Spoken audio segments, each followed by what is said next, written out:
मेरी आवाज आ रही है? Yes sir. Yes sir, perfect sir. ठीक है।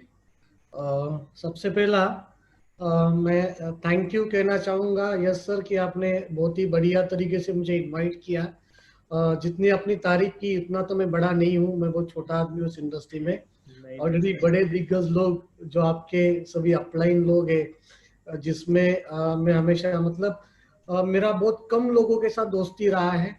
और इसमें मतलब मैं सबसे ज्यादा मैं जिनको लाइक करता हूँ, जिनको मैं हमेशा बड़े भाई जैसा मानता हूँ, मेरे लिए बहुत अच्छे दोस्त हैं और मेरे दिल की बात जिनके साथ मैं ओपन होके बात करता हूँ, ऐसे diamond executive Harish Shettigar sir, yes sir. काफी उनका मेरे लाइफ में कंट्रीब्यूशन रहा है। आज आपने जो बताया मेरे बारे में, उसमें हरीश शेट्टीगर साहब का बहुत बड़ा योगदान है मेरे अचीवमेंट में। और उन्होंने हमेशा मुझे कोऑपरेट किया, सपोर्ट किया है। तो मैं थैंक्स कहना चाहूंगा हरीश शेट्टीगर सर को कि छोटा भाई समझ के मुझे हमेशा कोऑपरेट करते हैं। हरीश शेट्टीगर साहब के माध्यम से नत्थू भाई पटेल जी को मिलने का मौका मिला और नत्थू भाई जी के साथ में भी बहुत अच्छा रिलेशनशिप डेवलप हुआ। नत्थू भाई भी बहुत जबरदस्त एक अच्छे इंसान है। उम्र नहीं देखते लेकिन दोस्ती बहुत मजबूत बनाते हैं। तो नत्थू भाई पटेल जी ने भी आज आप लोगों के सामने आने का मौका दिया, तो नत्थू भाई पटेल जी को भी मैं दिल से शुक्रिया अदा करना चाहूंगा। ऑल हार्मनी ग्रुप्स के आईटीसी अनाबा लीडर्स, जिसमें आर डी पटेल साहब हो सकते हैं, प्रकाश पटेल जी हो सकते हैं, डीएस पटेल जी हो सकते हैं, संजय पटेल जी हो सकते हैं, यश पटेल जी हो सकते हैं। और मैं उनको नहीं भूल सकता हूँ जिन्होंने हरीश शेट्टीगर साहब के ही नक्शे कदम पे जो चल रहे हैं, शशांक जी। उनको मैं कभी भी कॉल करता हूँ, शशांक भाई आपके सपोर्ट की जरूरत है, आपके कोऑपरेशन की जरूरत है। तो शशांक जी भी पापा से भी डबल है वो सपोर्ट करने के लिए। Right sir. तो और मतलब हरीश शेट्टीगर साहब का वो दूसरा अवतार है, तो शशांक शेट्टीगर साहब को भी मैं थैंक्स कहना चाहूंगा, क्योंकि उन्होंने भी मुझे बहुत सपोर्ट किया मेरा बिजनेस बढ़ाने के लिए। फिर सीटीसी जी के पटेल साहब है, फिर जीजे झाला साहब है, एच पटेल जी है, निशांत नाई सर है, आनंद पोकर जी के साथ में भी एक दो बार मुलाकात हुई थी। और हमारे सभी माई लाइफ स्टाइल के गुजरात के हार्मनी ग्रुप के लीडर्स और ऑल डिस्ट्रीब्यूटर लोगों का आज के इस प्रोग्राम में, इस मीटिंग में मैं दिल से वेलकम करना चाहूंगा। थोड़ा सा मेरा स्क्रीन शेयर करना चाहूंगा। तो स्क्रीन शेयर करने का मुझे ऑप्शन है ना यहाँ पे, यश पटेल जी? यस सर, आपको को होस्ट बना दिया, आप कर ठीक सकते है, हैं। मैं टेक्निकली इतना साउंड नहीं हूँ, मुझे नो कुछ प्रॉब्लम समझ में सर। नहीं आता टेक्निकली, तो थोड़ा बीच बीच में गलती हो सकता है। No problem sir. मुझे आज भी याद है जब मैं फर्स्ट टाइम मुझे लॉग इन करना था लैपटॉप के ऊपर, मतलब कंप्यूटर के ऊपर, मेरा पहला ज्वाइनिंग आया था और मुझे लॉग इन करने आता नहीं था। तो हमारे उस वक्त हमारे न्यू बॉम्बे में, मैं बेसिकली वाशी नई मुंबई से बिलोंग करता हूँ। और हमारे नई मुंबई में सत्यम सीपी के साइबर कैफे होते थे बहुत सारे। Yes sir. और मेरे दोस्त का ही था, सत्यम सीपी साइबर कैफे मेरे दोस्त का ही था। तो और पहले के जमाने में क्या था कि साइबर कैफे एकदम हाउसफुल चलता था, वेटिंग में रहना पड़ता था। तो यस। मेरे जिस दोस्त का लॉगिन मेरे पास में आया था बहुत एक्साइटेड था लॉगिन करवाने के लिए, और मुझे लॉगिन नहीं आता था, मेरे अपलाइन मेरे से दूर थे। तो समझ में नहीं आ रहा था क्या करूं, अगर इनको मैं बताऊं कि मुझे लॉगिन नहीं आता है तो शायद वो कह देगा कि अनपढ़ आदमी है, इसे इस बिजनेस के बारे में नॉलेज नहीं है, तो इसके साथ जुड़ने से मुझे फायदा नहीं होगा। तो राइट। मैंने क्या कर दिया कि उसको लेके गया साइबर कैफे में। और मुझे आज भी याद है, मेरा दोस्त है न्यू बॉम्बे में वाशी में, उसका सत्यम सिटी साइबर कैफे था सेक्टर 2 में, किरण नाम है उसका। उसके पास जाके उसको बताया कि देख किरण, मुझे तो ये इंटरनेट वगैरह अपना कोई ताल्लुक नहीं है, तो अभी मेरे को एक लॉग इन करना है, एक आदमी का ज्वाइनिंग कराना है, लेकिन क्या है ना, मेरे को आता नहीं है। ठीक है, तो आप मेरे को ऐसे पीसी पे बिठाना बाद में जो पीसी ऑलरेडी आपका चलता नहीं हो।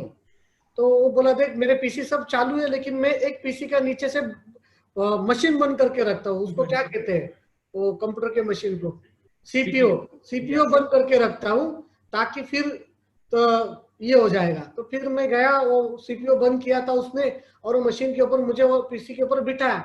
और फिर मैं बोला रे चल नहीं रहा, बोला अभी तो चलता था लेकिन अभी वो कुछ तो टेक्निकल प्रॉब्लम है। तो फिर मैं, जो मेरे साथ जो बंदा था, उसको बोला देखो टेक्निकल प्रॉब्लम है, क्या है ना कि अपन आपका लॉगिन शाम को करते हैं। और फिर मैंने मेरे अपलाइन को पकड़ लिया और फिर शाम को जाके उसका लॉगिंग किया, कोपर केने में जाके लॉगिंग किया। हमारे न्यू बॉम्बे में कोपर केने करके एक एरिया है, वहां पे जाके उसका लॉगिंग किया। उस दिन से लेके आज तक मैं टेक्निकली इतना साउंड नहीं हूं, लेकिन मेरा बटन कीबोर्ड के ऊपर मेरा जो उंगली है वही बटन के ऊपर जाता है, जिसको दबाने से 2,10,000 आता है। यश पटेल साहब, बात समझ में आई मेरी? यस यस यस हाँ, यस तो सर। हाँ, समझ सकते हो कि मैं टेक्निकली कितना होशियार आदमी हूँ। तो आप बीच बीच में आप मुझे कोऑपरेट करना, सपोर्ट नो करना। Problem sir. तो थोड़ा मेरे एक दोस्त है यहाँ पे, थोड़ा स्क्रीन शेयरिंग के लिए मैं उनका हेल्प लेता हूँ यहाँ पे। थोड़ा संकल्प सर जरा।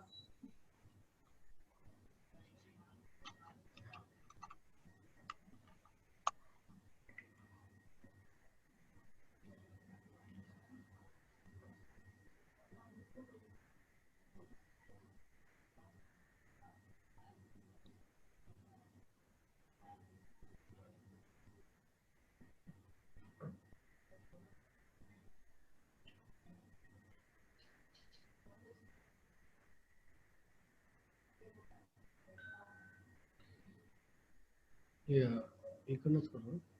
स्क्रीन दिख रहा है सर। स्क्रीन दिख गया ना सर? Yes sir. ठीक है, तो जैसे कहा यश भाई ने कि मेरी 3 आईडी आईटीसी है। मैं यहाँ पे आगे जाके आप लोग को प्रूव भी कराऊंगा कि मेरी 3 आईडी आईटीसी है। सब बीवी डिटेल्स भी दिखाऊंगा लेटेस्ट अभी के।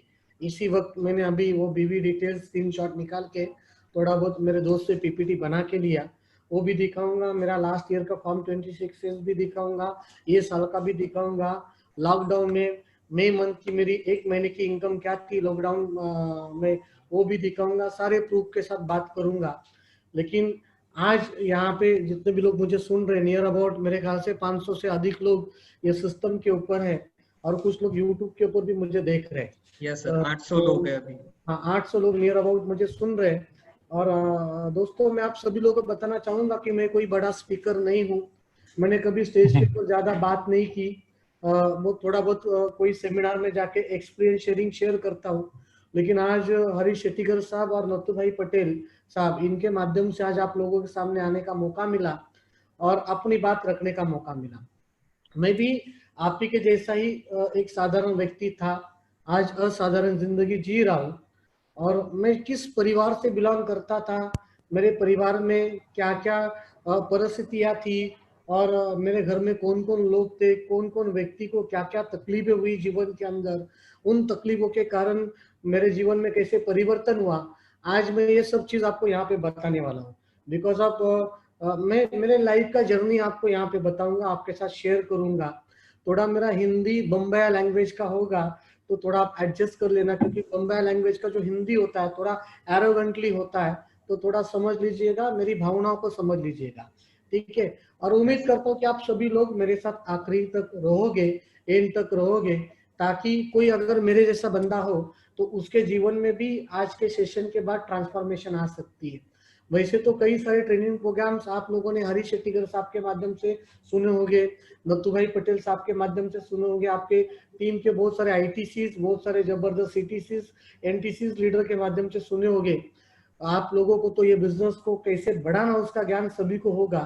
लेकिन आज मैं आपको समझाऊंगा कि ये बिजनेस में मैं क्यों आया और आपको इस बिजनेस को क्यों करना है, आप इस बिजनेस को क्यों करें, ये बात आज मैं आप लोगों को समझा के जाऊंगा दोस्तों।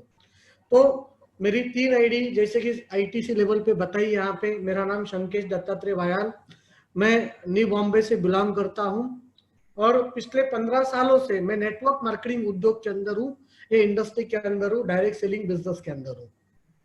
और ये बिजनेस में जुड़ने से पहले मैं क्या था, मेरे जीवन में क्या दिक्कतें थी, मेरा जीवन किस तरीके से चल रहा था, और मेरे परिवार के हर एक व्यक्ति ने किस तरीके से अपने लाइफ को एडजस्टमेंट के सहारे जिया है, वो थोड़ा आप लोग के साथ शेयर करना चाहूंगा। मेरे परिवार में दोस्तों, ये मेरा छोटा सा परिवार था इसलिए बोल रहा हूँ क्योंकि इसमें से कुछ लोग आज हमारे साथ में नहीं है। यहाँ पे मेरे पिताजी है, माताजी है, और ये हमारे बचपन का फोटो है। बीच में कैप पहन के मैं हूँ, मेरे एक साइड में मेरे माताजी के यहाँ पे मेरे बड़े भाई साहब है, मेरा छोटा भाई है और मेरी बड़ी सिस्टर है। मेरे पिताजी का बिजनेस था, बहुत अच्छा बिजनेस था, और मैं हमेशा कहता हूँ कि मैंने जन्म लिया अमीरी में, गोल्ड स्पून में हम सब लोग पैदा हुए थे। हमारा बॉम्बे में एपीएमसी मार्केट में बड़ा उद्योग था, बड़ा व्यापार था, और जीवन खुशी खुशी बहुत अच्छे लेवल पे चल रहा था, बहुत मस्त लाइफ चल रही थी। लेकिन अचानक से हमारे जीवन में एक संकट आ गया, अचानक से हमारे लाइफ में ना आए, और वो दिन आ गया, मेरे पिताजी को पैरालिसिस का अटैक आ गया। जिस दिन मेरे पिताजी को पैरालिसिस का अटैक आ गया, उस दिन मेरे पिताजी को हॉस्पिटल कराया गया। मेरे पिताजी हॉस्पिटल में एडमिट हुए, हॉस्पिटल में उनके ऊपर ट्रीटमेंट चला, लेकिन वो ट्रीटमेंट सक्सेसफुल नहीं रहा। उस दिन मेरे पिताजी घर के अंदर बेड के ऊपर रहे, और उनकी बॉडी ने उतना सपोर्ट नहीं किया, और फिर उनके पैरालिसिस अटैक आने के बाद कुछ दिनों के बाद में मेरे पिताजी का देहांत हुआ, उनकी डेथ हो गई। 13 जनवरी 1997 को मेरे पिताजी हम लोग को इस दुनिया से छोड़ के चले गए। और फिर पिताजी जाने के बाद में दुनिया ने एक नया रूप हम लोग को दिखाया। लाइफ में एक दुनिया की हकीकत क्या है, वो पिताजी जाने के बाद में हमें दोस्तों समझ में आ गई। और पिताजी के देहांत के बाद हम लोग के लाइफ में क्या क्या दिक्कतें आई, क्या क्या प्रॉब्लम्स आए। क्योंकि जब पापा थे, मेरे पिताजी थे, तब लाइफ एकदम मस्त चल रहा था, एकदम स्मूथली चल रहा था, बहुत लाड़ प्यार में हम भाई बहन रहते थे, बहुत खुशी वाला माहौल होता था। एक व्यापारी के लड़के मतलब हर दिन घर में पैसा खेलता था, हर दिन नोट नोट दिखती थी, नोट के बंडल दिखते थे। लेकिन जब पिताजी गए, तो पिताजी जाने के बाद में दोस्तों मेरी बड़ी बहन, मेरा बड़ा भाई, मैं, मेरा छोटा भाई और मेरी माँ, हम 5 लोगों को जिस तरीके से तकलीफें हुई, वो तकलीफें मैं हमेशा भगवान से जब प्रार्थना करता हूँ, तब यही प्रार्थना करता हूँ कि जिन तकलीफों का सामना, जिन दुख का सामना, जिन हादसों का सामना मेरे परिवार ने किया, ऐसे मेरे दुश्मन के लाइफ में भी ना आए, ऐसे कोई दूसरे व्यक्ति के लाइफ में कभी वो नौबत ना आए। मैं हमेशा भगवान से यही प्रार्थना करता हूँ दोस्तों। क्योंकि ये जो मेरी माँ है, यहाँ पे मेरी माता जी का जो आप लोग फोटो देख रहे हो, ये जब मेरे पिताजी थे तब ये इनके पूरे मैके में, इनके पूरे बहनों के साथ में, ये मेरी माता जी एकदम पावरफुल थी, पैसे से पावरफुल थी। जब कोई ओकेशन आता था, कोई शादी ब्याह रहता था, तो 50-50 तोला गहना पहनती थी अपने गले में, हाथ में 10-10, 20-20 तोले का बांगड़ी रहता था मेरी माता के हाथ में। लेकिन ये मेरी माँ को मेरे पिताजी जाने के बाद दोस्तों घर में सब्जी बेचना पड़ा। मेरी माँ को घर पे सब्जी बेचना पड़ा। मुझे आज भी याद है, मेरी माँ 2-3 धनिया की गड्डी लेके आती थी, 1.5-2 किलो मिर्ची लेके आती थी, थोड़ा बहुत अदरक लेके आती थी, और कड़ी पत्ता लेके आती थी, और 50 पैसे का मसाला, 1 रुपए का मसाला, वो जो धनिया, मिर्ची, अदरक और कड़ी पत्ता, ऐसा 50 पैसे का, 1 रुपए का बेच बेच कर 100, 125, 150 रुपए का धंधा होता था हमारा दिन में घर का। वो वारना आइसक्रीम का एक प्लास्टिक का डिब्बा आता था, वो मेरे माताजी का गल्ला होता था, काउंटर होता था, और वो 100, 125, 150 रुपए में वो मसाला बेच के, वो सब्जी बेच के, उस दरमियान दोस्तों हमारा घर चलता था। जिस घर में लाखों रुपए खेलते थे, उस घर का मुखिया जाने के बाद, उस घर का मेन आदमी जाने के बाद, उस घर के हर एक व्यक्ति को किन चीजों का सामना करना पड़ा। मेरी माँ को सब्जी बेचनी पड़ी। उसने जिंदगी में कभी सोचा नहीं होगा कि उसको सब्जी बेचना पड़ेगा। ये मेरी माँ, मैं आपको बताऊं, जो 40-40, 50-50 तोला गोल्ड पहनती थी शादी ब्याह में, हमेशा पैसे उसके पर्स में होते थे, बड़े बड़े बंडल्स होते थे नोटों के। उस माँ को एडजस्टमेंट की लाइफ उस लेवल पे करनी पड़ी। मैं आपको बताऊं, मैं आपको बताना चाहता हूं, मेरे पिताजी जाने के बाद में मेरे माताजी का हमने गोल्ड बेच बेच के घर चलाया, गोल्ड बेच बेच के घर चलाया। और उनका आखिरी जो गोल था, उनके गले में 2 सोने की वाटी थी और काले मणि की माला थी, और उसमें 2 सोने की छोटी छोटी मणि थी, उसको वाटी बोलते हैं हमारे मराठी में क्या। वो भी हमने बेचा, और वो भी बेचकर आखिरी उसका जो गले का सोना था वो भी बेच के हम लोग ने खाया। मेरी माँ ने मुझसे और मेरे बड़े भाई से एक दिन कहा कि बच्चों, अरे आपने तो मुझे, गला मेरा पूरा खाली रहता है, मेरे गले में कुछ भी गोल्ड नहीं रखा है, एटलीस्ट 100-125 रुपए का काले मणि का एक माल तो लेके आओ ताकि मेरा गला खाली नहीं बैठे। और मुझे बताने के लिए इतना दुख पड़ा है दोस्तों कि वो मेरी माँ को हम लोग दे नहीं पाए, और ठीक उसके 1.5-2 महीने के बाद मेरी माता जी का देहांत हुआ। बहुत तकलीफ हुआ। 11 फरवरी 2003 हमारे जीवन का सबसे बुरा दिन। पिताजी तो चले गए 1997 को, लेकिन 2003 में माताजी भी छोड़ के चली गई। 4:17 शाम के टाइम मेरे माताजी ने आखिरी सांस ली। आज भी वो दिन, आज भी वो हादसा, वो दिन मैं भूल नहीं पाया। जिस दिन मेरी माँ ने आखिरी सांस लिया, उनका बॉडी, उनका प्रेत हमारे घर पे पड़ा था। हम 3 भाई और बहन, हम रो रहे थे। माँ नहीं इस दुनिया में रही, माँ ये दुनिया छोड़ के गई, रो रहे थे। और एक जगह पे रो रहे थे और एक जगह पे मन में सोच रहे थे कि अभी इनको उठाने का कैसे, क्योंकि इनका अंतिम संस्कार करने के लिए भी हमारे पास में उस वक्त पैसा नहीं था। मेरी माँ ने, जिसने हमें जन्म दिया, उस माँ को अंतिम दिन, उस माँ को अंतिम संस्कार करने के लिए मेरे दोस्तों हमारे पास में पैसा नहीं था। 18 साल हो गए मेरी माता जी को जाके, 18 साल। और 18 सालों में आज तक हम 3 भाई और एक बहन को आज तक पता नहीं है कि मेरी माँ का अंतिम संस्कार का खर्चा किस आदमी ने किया। कितना गरीबी देखना चाहिए एक व्यक्ति ने लाइफ के अंदर। जब मेरी माँ बीमार पड़ी, मैं आपको बताऊं, मैं और मेरा बड़ा भाई उसको डॉक्टर के पास लेके जाते थे, और वो आती नहीं थी डॉक्टर के पास में, तो हम जबरदस्ती करके उसको लेके जाते थे मेरी माँ को।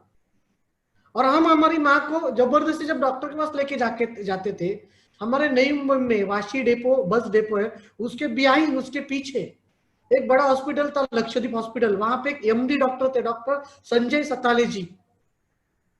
मैं नाम क्यों बता रहा हूं, कभी अगर आपको मौका है तो आप उस हॉस्पिटल में जाके आप चेक कर सकते हो, पूछ सकते हो। वो संजय सताले डॉक्टर साहब के पास जब मेरी माँ को हम लोग लेके जाते थे, तब मेरी माँ वो डॉक्टर को बोलती थी कि डॉक्टर साहब, मेरे बच्चे बहुत छोटे हैं, आप बाहर की दवाई लिख के मत देना, आपके पास जो दवाई है ना वही दवाई देना। तो डॉक्टर साहब कहते थे मेरी माँ को, मौसी आप चिंता मत करना, आप मेरे पास इलाज के लिए आया करो, दवाई का खर्चा जो भी है वो हम लोग बाद में हिसाब करेंगे, आपके बच्चे जब बड़े हो जाएंगे तो बैच के साथ उनसे पैसा ले लूंगा मैं, लेकिन आप आया करो।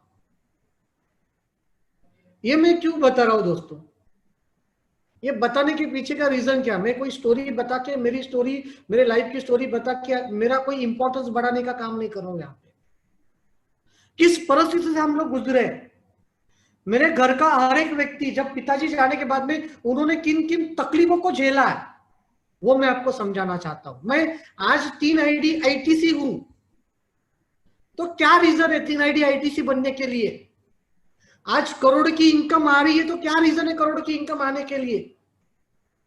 आपको इस बिजनेस में जुड़ने के बाद ट्रेनिंग दिया जाता है, मोटिवेट किया जाता है, लेकिन मैं हमेशा कहता हूं, जब तक आपके पास कोई पर्पस नहीं है, जब तक आपके पास कोई पेनफुल स्टोरी नहीं है, तब तक दोस्तों कामयाबी आपके लाइफ में नहीं आएगी। मेरी मां ने जिस तकलीफ को उठाया है ना दोस्तों, मुझे उस परिस्थिति की बहुत चीड़ है। उन दिनों का मैंने रिवेंज लिया है। भले आज मेरी माँ इस दुनिया में नहीं है, लेकिन आज ऐसी कई सारी माता है जो आंख बंद करने से पहले अपने बेटे का, अपने बच्चे का कामयाबी देखना चाहती है। और ऐसे कई सारे यंग लोगों को, कई सारे बच्चों को, कई सारे बेटों को मैं यही समझाना चाहता हूं कि मेरे पास में दुनिया की सबसे बड़ी जो दौलत है माँ बाप, वो नहीं है जो आपके पास में। जीते जी अगर आप पुण्य का काम कमाना चाहते हो तो एक बार उनके चेहरे के ऊपर आपके कुछ अच्छे करने से खुशी लेके आना। हर जन्म में आपको ऐसे माता पिता मिलेंगे। मेरी माँ जब 8 आना 50 पैसा 1 रुपये का जब मसाला बेचती थी ना, और उसमें जब घर चलता था ना, एडजस्टमेंट करके लाइफ चल रहा था दोस्तों।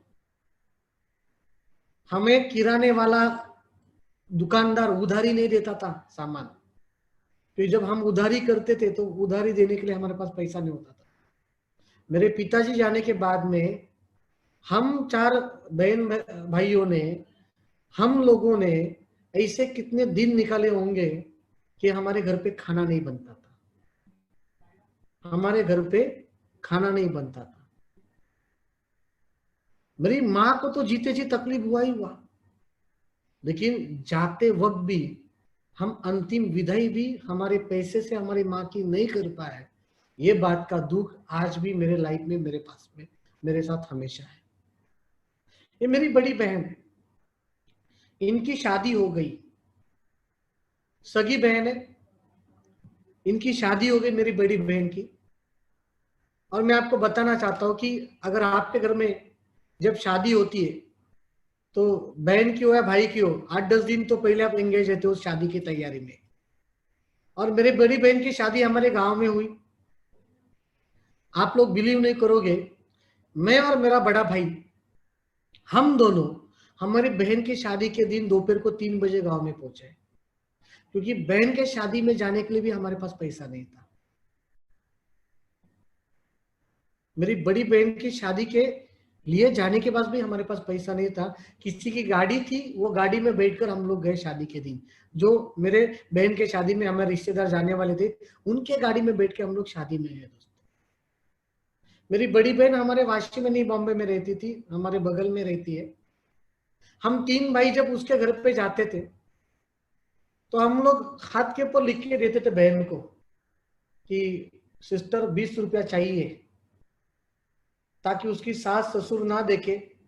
तो हाथ के ऊपर लिखते थे और उसको दूर से दिखाते थे। और जब वो देखती थी हाथ के ऊपर लिखा है 20 रुपया चाहिए, कागज लेती थी, कागज के अंदर 20 रुपए का नोट डालती थी, गोला बना के खिड़की से फेंक देती थी।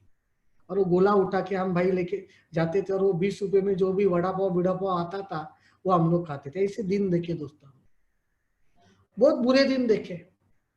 यही बड़ी बहन जिनकी शादी के बाद, इनकी जब पहली डिलीवरी जब थी, हमारे घर पे जब इनको डिलीवरी के टाइम लाया गया दोस्तों, ये मेरी जो बड़ी बहन है ये हार्ट पेशेंट है। ये 7th स्टैंडर्ड में थी तब उनको चेस्ट में पेनिंग होना शुरू हो गया। तो बॉम्बे में केम हॉस्पिटल है, वहां पे जब दिखा, मेरे पिताजी तब थे जिंदा, तब की मैं बात बोल रहा हूँ। उस वक्त मेरे पिताजी ने जब बड़ी बहन को ट्रीटमेंट केम हॉस्पिटल में चालू कर दिया, तब डॉक्टर ने बताया था कि आपके लड़की के हार्ट में जो वॉल है, वॉल को छेद है, तो आगे जाके आपके लड़की का शादी से पहले ऑपरेशन कराना पड़ेगा, ऑपरेट करना पड़ेगा, तब जाके उसकी शादी करनी पड़ेगी। और मेरे पिताजी, मेरे बहन के शादी के पहले उनका डेथ हो गया। मैं आगे आपको बताऊंगा कि जब मेरे पिताजी का डेथ हो गया तो उसके पहले वो किस टेंशन में थे, बहन के शादी के प्रेशर में थे। और उनको जब पैरालिसिस का अटैक आया, तो पैरालिसिस का अटैक आने के बाद मेरे पिताजी को एक चीज समझ में आई कि वो अभी ज्यादा दिन नहीं टिकेंगे। तो मेरे पिताजी ने मेरे चाचा लोगों से मेरे बहन के ऑपरेशन के लिए कुछ पैसे की हेल्प मांगी, जो उनके सगे भाई मेरे 4 चाचा जी है। और मेरे 4 चाचा जी बहुत अच्छा पोजीशन है हमारे गांव में, बहुत बढ़िया है। अगर कोई खेत बेचने निकलता है तो रातों रात खरीदते, इतना मालदार पार्टी है। और मेरे पिताजी ने मेरे चाचा लोग से हेल्प मांगी, लेकिन मेरे चाचा लोग ने उनको हेल्प किया नहीं, उनको पैसा दिया नहीं। दुख उस बात का होता है कि मेरे पिताजी ने जिन भाइयों को बचपन से संभाला, अपने छोटे भाइयों को लाड प्यार में संभाला, उनके लिए उनकी पढ़ाई लिखाई कराई, उनके लिए उनकी शादियां कराई, लेकिन जब मेरे पिताजी का टाइम आया तो मेरे चाचा लोगों ने सपोर्ट नहीं किया और मेरे पिताजी का डेथ हो गया और मेरे बहन का शादी भगवान की दया से शादी भी हो गया। लेकिन जब ये पहले डिलीवरी के टाइम मेरी बहन हमारे पास आई, मैं आपको बताना चाहता हूँ, हार्ट पेशेंट होने की वजह से डॉक्टर ने, गायनोकोलॉजिस्ट डॉक्टर ने पहले ही बताया था कि इस लड़की का डिलीवरी करना है तो अच्छे हॉस्पिटल में करना पड़ेगा। और उस हॉस्पिटल में जब इनका डिलीवरी के टाइम जब प्रेशर आएगा, चेस्ट के ऊपर पेन होगा, तो ये ऑलरेडी हार्ट पेशेंट है, इसका ऑपरेशन आपने कराया नहीं तो कुछ भी हो सकता है, तो हार्ट स्पेशलिस्ट कार्डियोलॉजिस्ट को बुलाना पड़ेगा, तो उसके लिए खर्चा बहुत है। तो मैं, मेरा बड़ा भाई, हम लोग जब घर पे आए तो हमारी माँ के साथ हमने डिस्कस किया कि डॉक्टर ने इस तरीके का खर्चा बताया, करने का क्या। तो माताजी ने कहा कि एक काम करते बच्चों कि हम लोग प्राइवेट हॉस्पिटल में नहीं करेंगे, हम लोग बॉम्बे में केम हॉस्पिटल में जहाँ पे उसका ट्रीटमेंट चला है वहीं पे हम लोग उसका डिलीवरी के लिए एडमिशन कराते हैं। और मेरी माँ ने जिस तरीके से बताया उस तरीके से हमने हमारी बहन को एडमिट कराया डिलीवरी के लिए केम हॉस्पिटल में। मैं रहता था न्यू बॉम्बे में, सानपाड़ा के अंदर, और केम हॉस्पिटल जो है हमारे घर से कम 30-35 किलोमीटर की दूरी पे बॉम्बे में। मेरी बहन डिलीवरी के लिए जब हमारे पास मैके में आई, जिस दिन 6 अक्टूबर की बात है, मैं आपको बताना चाहता हूँ, और 6 अक्टूबर के दिन जिस दिन मेरे बहन के पेट में दर्द होना शुरू हो गया, मेरे माँ ने बोल दिया कि बेटा भी इसको लेके जाना पड़ेगा केम हॉस्पिटल में। हम 3 भाई, तीनों ने उस वक्त घर छोड़ा और अपने अपने दोस्तों से जो भी पैसा मांग के लाया, वो आज भी अमाउंट मुझे याद है, 380 रुपए का अमाउंट जमा करके लाया। उसमें 4 आना और 8 आने का कॉइन भी था। और वो 380 रुपया लेके आए मेरा बड़ा भाई और मेरी माँ मेरी बहन को टैक्सी भाड़े से करके केम हॉस्पिटल लेके गए। हालांकि उस वक्त मेरी बहन हार्ट पेशेंट है, उसे पहले से ही वॉल के अंदर छेद है, उसे पहले से ही तकलीफ था, लेकिन वो जो दर्द था, वो दर्द को कभी उसने मैके को, कोई आदमी को, कोई भाई को या अपने माँ को कभी बताया नहीं, क्योंकि वो जानती थी मेरे मैके की इकोनॉमिकल सिचुएशन क्या है। उस बहन के लिए उस वक्त प्राइवेट हॉस्पिटल की जरूरत थी, अच्छे डॉक्टर का सेटअप होने की जरूरत थी, लेकिन उस वक्त उसके माँ के पास, भाइयों के पास वो खर्चा करने के लिए, डिलीवरी का खर्चा करने के लिए 50,000 लाख रुपया नहीं था दोस्तों। तो उस बहन ने जो पेन उठाया, वो पेन क्यों उठाया? क्योंकि वो जानते मेरे भाई छोटे, मेरी माँ की हालत बहुत खराब है फाइनेंशियली। मेरी माँ 100-125 रुपए का धनिया और सब्जी बेचकर 100-100 रुपए का दिन का धंधा करती है और उससे घर चलता है, वो जानती थी। लेकिन उसने उस पेन को दोस्तों उठाया, उस तकलीफ को उठाया, और उस वक्त उसके लिए बहुत बड़ा रिस्क था, क्योंकि उसके जीवन और मरण का उस वक्त संबंध था दोस्तों। तो ये जो तकलीफ मेरे बहन ने उठाया ना, ये आज भी मेरे आंखों के सामने, आज भी हम वो चीज को भूले नहीं दोस्तों, आज भी हमने वो सब चीजों को याद रखा है मन के अंदर। आपको क्या लगता है, 2 लोगों ने ना बोल दिया, 4 लोगों ने ना बोल दिया, हम लोग हथियार छोड़ देते बिजनेस के अंदर? 10 लोग की टीम बन गई, उसमें से 5 लोग काम नहीं कर रहे, हम लोग बोलते कि यार 10 लोग तो जुड़ गए, 5 लोग काम नहीं कर रहे, 5 लोग काम करते, तो हम लोग हथियार छोड़ देते बिजनेस के अंदर। हम लोग फील्ड पे जाना बंद कर देते, हम लोग प्लान दिखाना बंद कर देते, हम लोग ट्रेनिंग अटेंड करना बंद कर देते, हम लोग प्लान लोगों को फॉलो करना बंद कर देते। क्यों? क्योंकि लोग ना बोलते। लेकिन दोस्तों मेरे साथ में भी ये हुआ है, मुझे भी लोगों ने ना बोला है, मेरे साथ में भी ऐसा कई बार हुआ कि टीम बनी टूटी, लोग आए गए, लेकिन मैंने जीवन में एक चीज हमेशा अपने साथ कमिटमेंट की है कि मेरे साथ कौन जुड़ रहा है वो इंपॉर्टेंट नहीं है, मुझे कहां पे जाना है वो सबसे इंपॉर्टेंट है।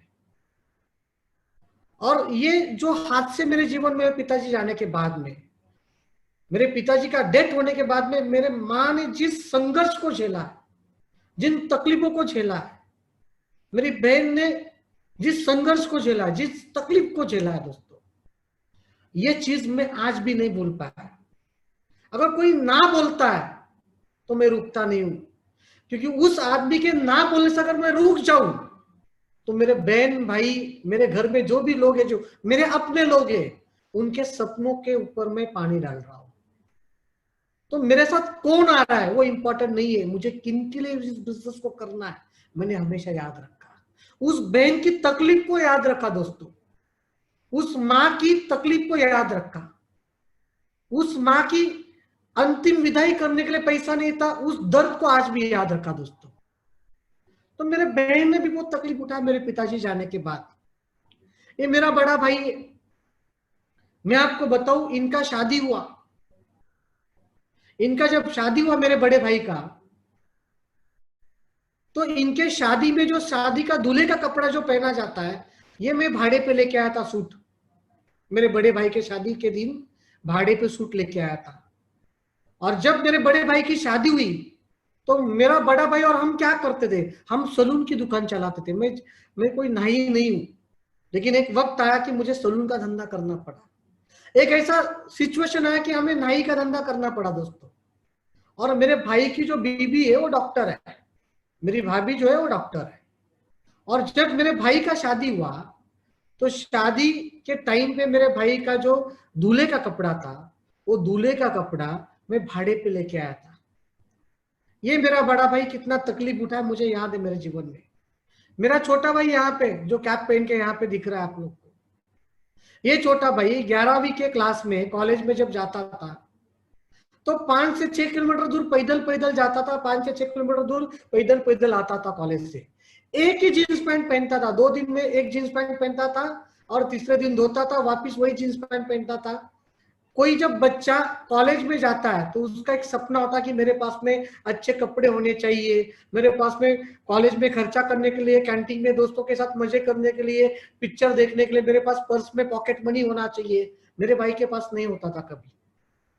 और उस वक्त मैंने और मेरे बड़े भाई ने मिलकर मेरे छोटे भाई को आधे साल में, 11वीं के आधे साल में घर पे बिठाया, ये कह के घर के बिठाया कि बेटा अपनी माँ बीमार होती है, मैं और बड़े भैया जब घर के बाहर होते हैं तो माता के ऊपर ध्यान देने के लिए कोई होता नहीं है। आप एक काम करो कि माता जी के ऊपर ध्यान दे दो, जब माता जी ठीक हो जाएगी तो हम वापिस आपको पढ़ाएंगे। लेकिन उस वक्त हमारी औकात नहीं थी, हमारी सिचुएशन नहीं थी कि हम हमारे छोटे भाई को कॉलेज आगे कंटिन्यू कर पाए, उसे 11वीं का पूरा 1 साल पूरा एजुकेशन दे पाए। उस वक्त हमारी वो सिचुएशन नहीं थी दोस्तों। ये मेरा छोटा भाई मेरे पिताजी गुजरने के बाद, माँ गुजरने के बाद में, इन्होंने कभी हमारे सामने कभी जिद नहीं किया कि दिवाली में पटाखा चाहिए, दिवाली में कपड़ा चाहिए, कोई त्योहार आए तो कपड़ा चाहिए, कभी जिद नहीं किया दोस्तों। मेरे छोटे भाई ने और मैंने मिलके, मैं आपको क्या बताऊं, लोगों के दारू के ग्लास धोए। मेरे माँ बाप जाने के बाद में किन किन चीजों का हमने संघर्ष किया, क्या क्या चीजें करनी पड़ी जीवन के अंदर। बहुत भयानक दिन थे दोस्तों। मैं नेटवर्क मार्केटिंग में आने से पहले बहुत तकलीफ उठाया। और ऐसे ही हमारे परिवार में जब मेरे पिताजी 13 जनवरी को गुजर गए 1997, करीब आज 23-24 साल हो गया। फिर उनके बाद मेरी माँ चली गई 2003, 11 फरवरी 2003 में माता जी का देहांत हुआ। और फिर ये हम 3 भाई है, यहाँ पे मेरी बड़ी बहन है। आज हम चारों लोग इस बिजनेस में एक साथ में, बहुत अच्छा लगता है कि चारों लोग इस बिजनेस में एक साथ में। जिस बहन ने हम लोग को माँ बाप जाने के बाद में संभाला, देखा, मेरा दायित्व बनता है कि उस बहन के लिए मैं मेरे जीवन में कुछ करके जाऊं। आज मैं आपको बताऊं, मेरी बहन का भी आईडी मेरे साथ में इस बिजनेस में। इस साल आप सभी लोगों ने रक्षाबंधन बनाया, मैंने भी बनाया, लेकिन रक्षाबंधन जिस वीक था वो वीक भी मेरे बहन के खाते में माई लाइफस्टाइल बिजनेस से लगभग 45,000 रुपए का इनकम गया। मैं मेरी बहन की साल में एक बार रक्षा नहीं करता हूँ, 365 दिन रक्षा करता हूँ। हर हफ्ते मेरे काम करने से मेरे बहन के खाते में पैसा जाता है। मेरी बहन 2 आईडी पे आरटीसी है, रीजनल टीम कोऑर्डिनेटर 2 आईडी पे मेरी बहन के आईडी मैंने लेके रखे, वो कुछ नहीं करती, मैं ही करता हूँ। उसके लेफ्ट राइट में मैंने बिजनेस चालू किया है, मेरे लोगों को जोड़ के वही बिजनेस को मैं डेवलप कर रहा हूँ, वो कुछ नहीं करती। लेकिन यही बहन का गोल्ड गिरवी रखे मैंने नेटवर्क मार्केटिंग करियर की शुरुआत की थी। यही बहन का मंगलसूत्र गिरवी रखे मैंने 15 साल पहले नेटवर्क मार्केटिंग करियर की शुरुआत की थी दोस्तों। यही बहन के घर पे हम 3 भाई जाके खाना खाते थे, तब तो उसके ससुर उसकी सास उसको डांटते थे कि तेरे भाई हर दिन आते हमारे यहाँ पे खाना खाने के लिए, तो हमको शर्म आती थी कभी कभी। लेकिन मेरी बहन ने वो भी तकलीफ को एडजस्ट किया हम लोगों के लिए दोस्तों, क्योंकि हम बहुत छोटे थे उस वक्त, और मेरे बहन ने हमारे लिए बहुत कुछ किया है।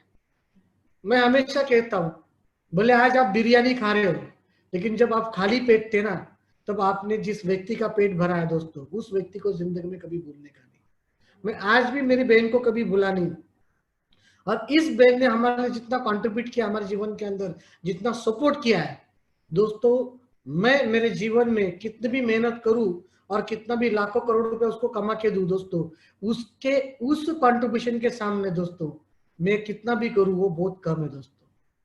तो मेरी बहन ने उसके जीवन में बहुत तकलीफ उठाई, ये मेरा बड़ा भाई, ये छोटा भाई, ये इन्होंने बहुत तकलीफ उठाया उनके जीवन में। आज भी वो सारे पिक्चर, आज भी वो सारे सीन मेरे दिमाग के अंदर है, मेरे आंखों के अंदर है। और मैं नेटवर्क मार्केटिंग बिजनेस में जब आया दोस्तों 15 साल पहले, जिस दिन मुझे समझ में आया कि यहाँ से मैं अपने जीवन को बदल सकता हूँ, यहाँ से मैं अपने परिवार के लाइफ में, हर व्यक्ति के लाइफ में, हर सदस्य के जीवन में मेरे परिवार के खुशी ला सकता हूँ दोस्तों, उस दिन से लेके आज तक कभी जीवन में मैंने पीछे मुड़ के देखा नहीं। मैं आपको बताऊं, आज मैं 3 आईडी पे आईटीसी हूँ। मेरा बड़ा भाई सीटीसी हो कमिंग आईडी, उसका भी आईटीसी है। मेरा छोटा भाई एनटीसी है, वो भी सीटीसी बनने जा रहा है। मेरी बड़ी बहन 2 आईडी पे आरटीसी है, उसके भी आईडी एनटीसी बनने पे जा रहा है। आज पूरा परिवार एक साथ इस बिजनेस में, तीनों भाई और बहन, चारों लोग एक साथ इस बिजनेस में, बहुत अच्छा लगता है। हर बुधवार को सबके खाते में पैसा जाता है। ऐसे कई परिवार को हमने देखा है दोस्तों कि बचपन में भाई बहन एक साथ खेलते कूदते, लेकिन जब उम्र बड़ी हो जाती है और समय ऐसा आ जाता है कि एक भाई दुबई जाएगा जॉब करने के लिए, एक दिल्ली जाएगा, एक कहीं पे बैंगलोर जाएगा, मिलते कभी साल में एक बार। लेकिन मुझे बताने के लिए फक्र हो रहा है कि मेरे एक सही निर्णय की वजह से आज हम तीनों भाई और बहन एक साथ एक ही बिजनेस में जिंदगी का मजा लूट रहे हैं। ये बिजनेस कोई अकेले करने का नहीं है, ये बिजनेस परिवार के साथ करने का बिजनेस है। और जब आपके परिवार की ताकत इस बिजनेस में आपके साथ लगती है ना दोस्तों, तो बाहर के दुनिया के लोगों की मजबूरी बन जाती है आपको सपोर्ट करना। आज जितने भी लोग यहाँ पे मुझे सुन रहे हैं, इस बिजनेस को आप अगर बहुत बड़े लेवल पे करना चाहते हो, इस बिजनेस में बहुत बड़े लेवल पे कामयाबी हासिल करना चाहते हो, तो आप सभी लोगों से मैं एक ही रिक्वेस्ट करना चाहूंगा कि बाहर के लोगों को जोड़ने से पहले शुरुआत अपने परिवार से करो। अपने परिवार के लोगों का भरोसा जीत लेना। जिस दिन परिवार के लोग आपके साथ में खड़े रहेंगे ना दोस्तों, उस दिन दुनिया की मजबूरी बनेगी आपके साथ खड़े रहने की। और आज मेरा पूरा परिवार इस बिजनेस में मेरे साथ में। मेरे बड़े भाई के पास मर्सिडीज बेंज है, छोटा भाई होंडा सिटी में चलता है। जैसे वो सीटीसी बनेगा, उसका 3 सीरीज BMW आएगा या तो ऑडी आएगा। आज आप सोचिएगा, एक माँ के 3 बच्चे, एक ही बिजनेस में, तीनों के पास में लग्जरियस कार है, तीनों की आमदनी लाखों के ऊपर है। आज मेरा बड़ा भाई सीटीसी लेवल पे 4 लाख रुपए की इनकम महीने की मेंटेन करता है, छोटा भाई 2.5 लाख रुपए की इनकम महीने की मेंटेन कर रहा है, बहन के घर पे 1.5-2 लाख रुपया महीने का जा रहा है। जस्ट इमेजिन करो कि बहन के आईडी सीलिंग जाएंगे, मेरे दोनों भाई के आईडी सीलिंग जाएंगे, मेरे तो 3 आईडी है ही माई लाइफ में सीलिंग, उसमें कोई डाउट ही नहीं है। मैं तो छाप ही रहा हूं, लेकिन मेरे पीछे पीछे मेरे भाई भी छापेंगे, मेरी बहन भी छापेगी। तो जस्ट इमेजिन करना सिचुएशन क्या रहेगी घर की फाइनेंशियली। जिस घर ने 1-1 रुपए के लिए रोया है, इन 3 भाइयों ने 1-1 रुपए के लिए रोया है। आज ये 3 भाई अगर हर वीक 2,10,000 अपने अपने आईडी पे, मल्टीपल आईडी पे कमाएंगे तो कितना मजा आएगा।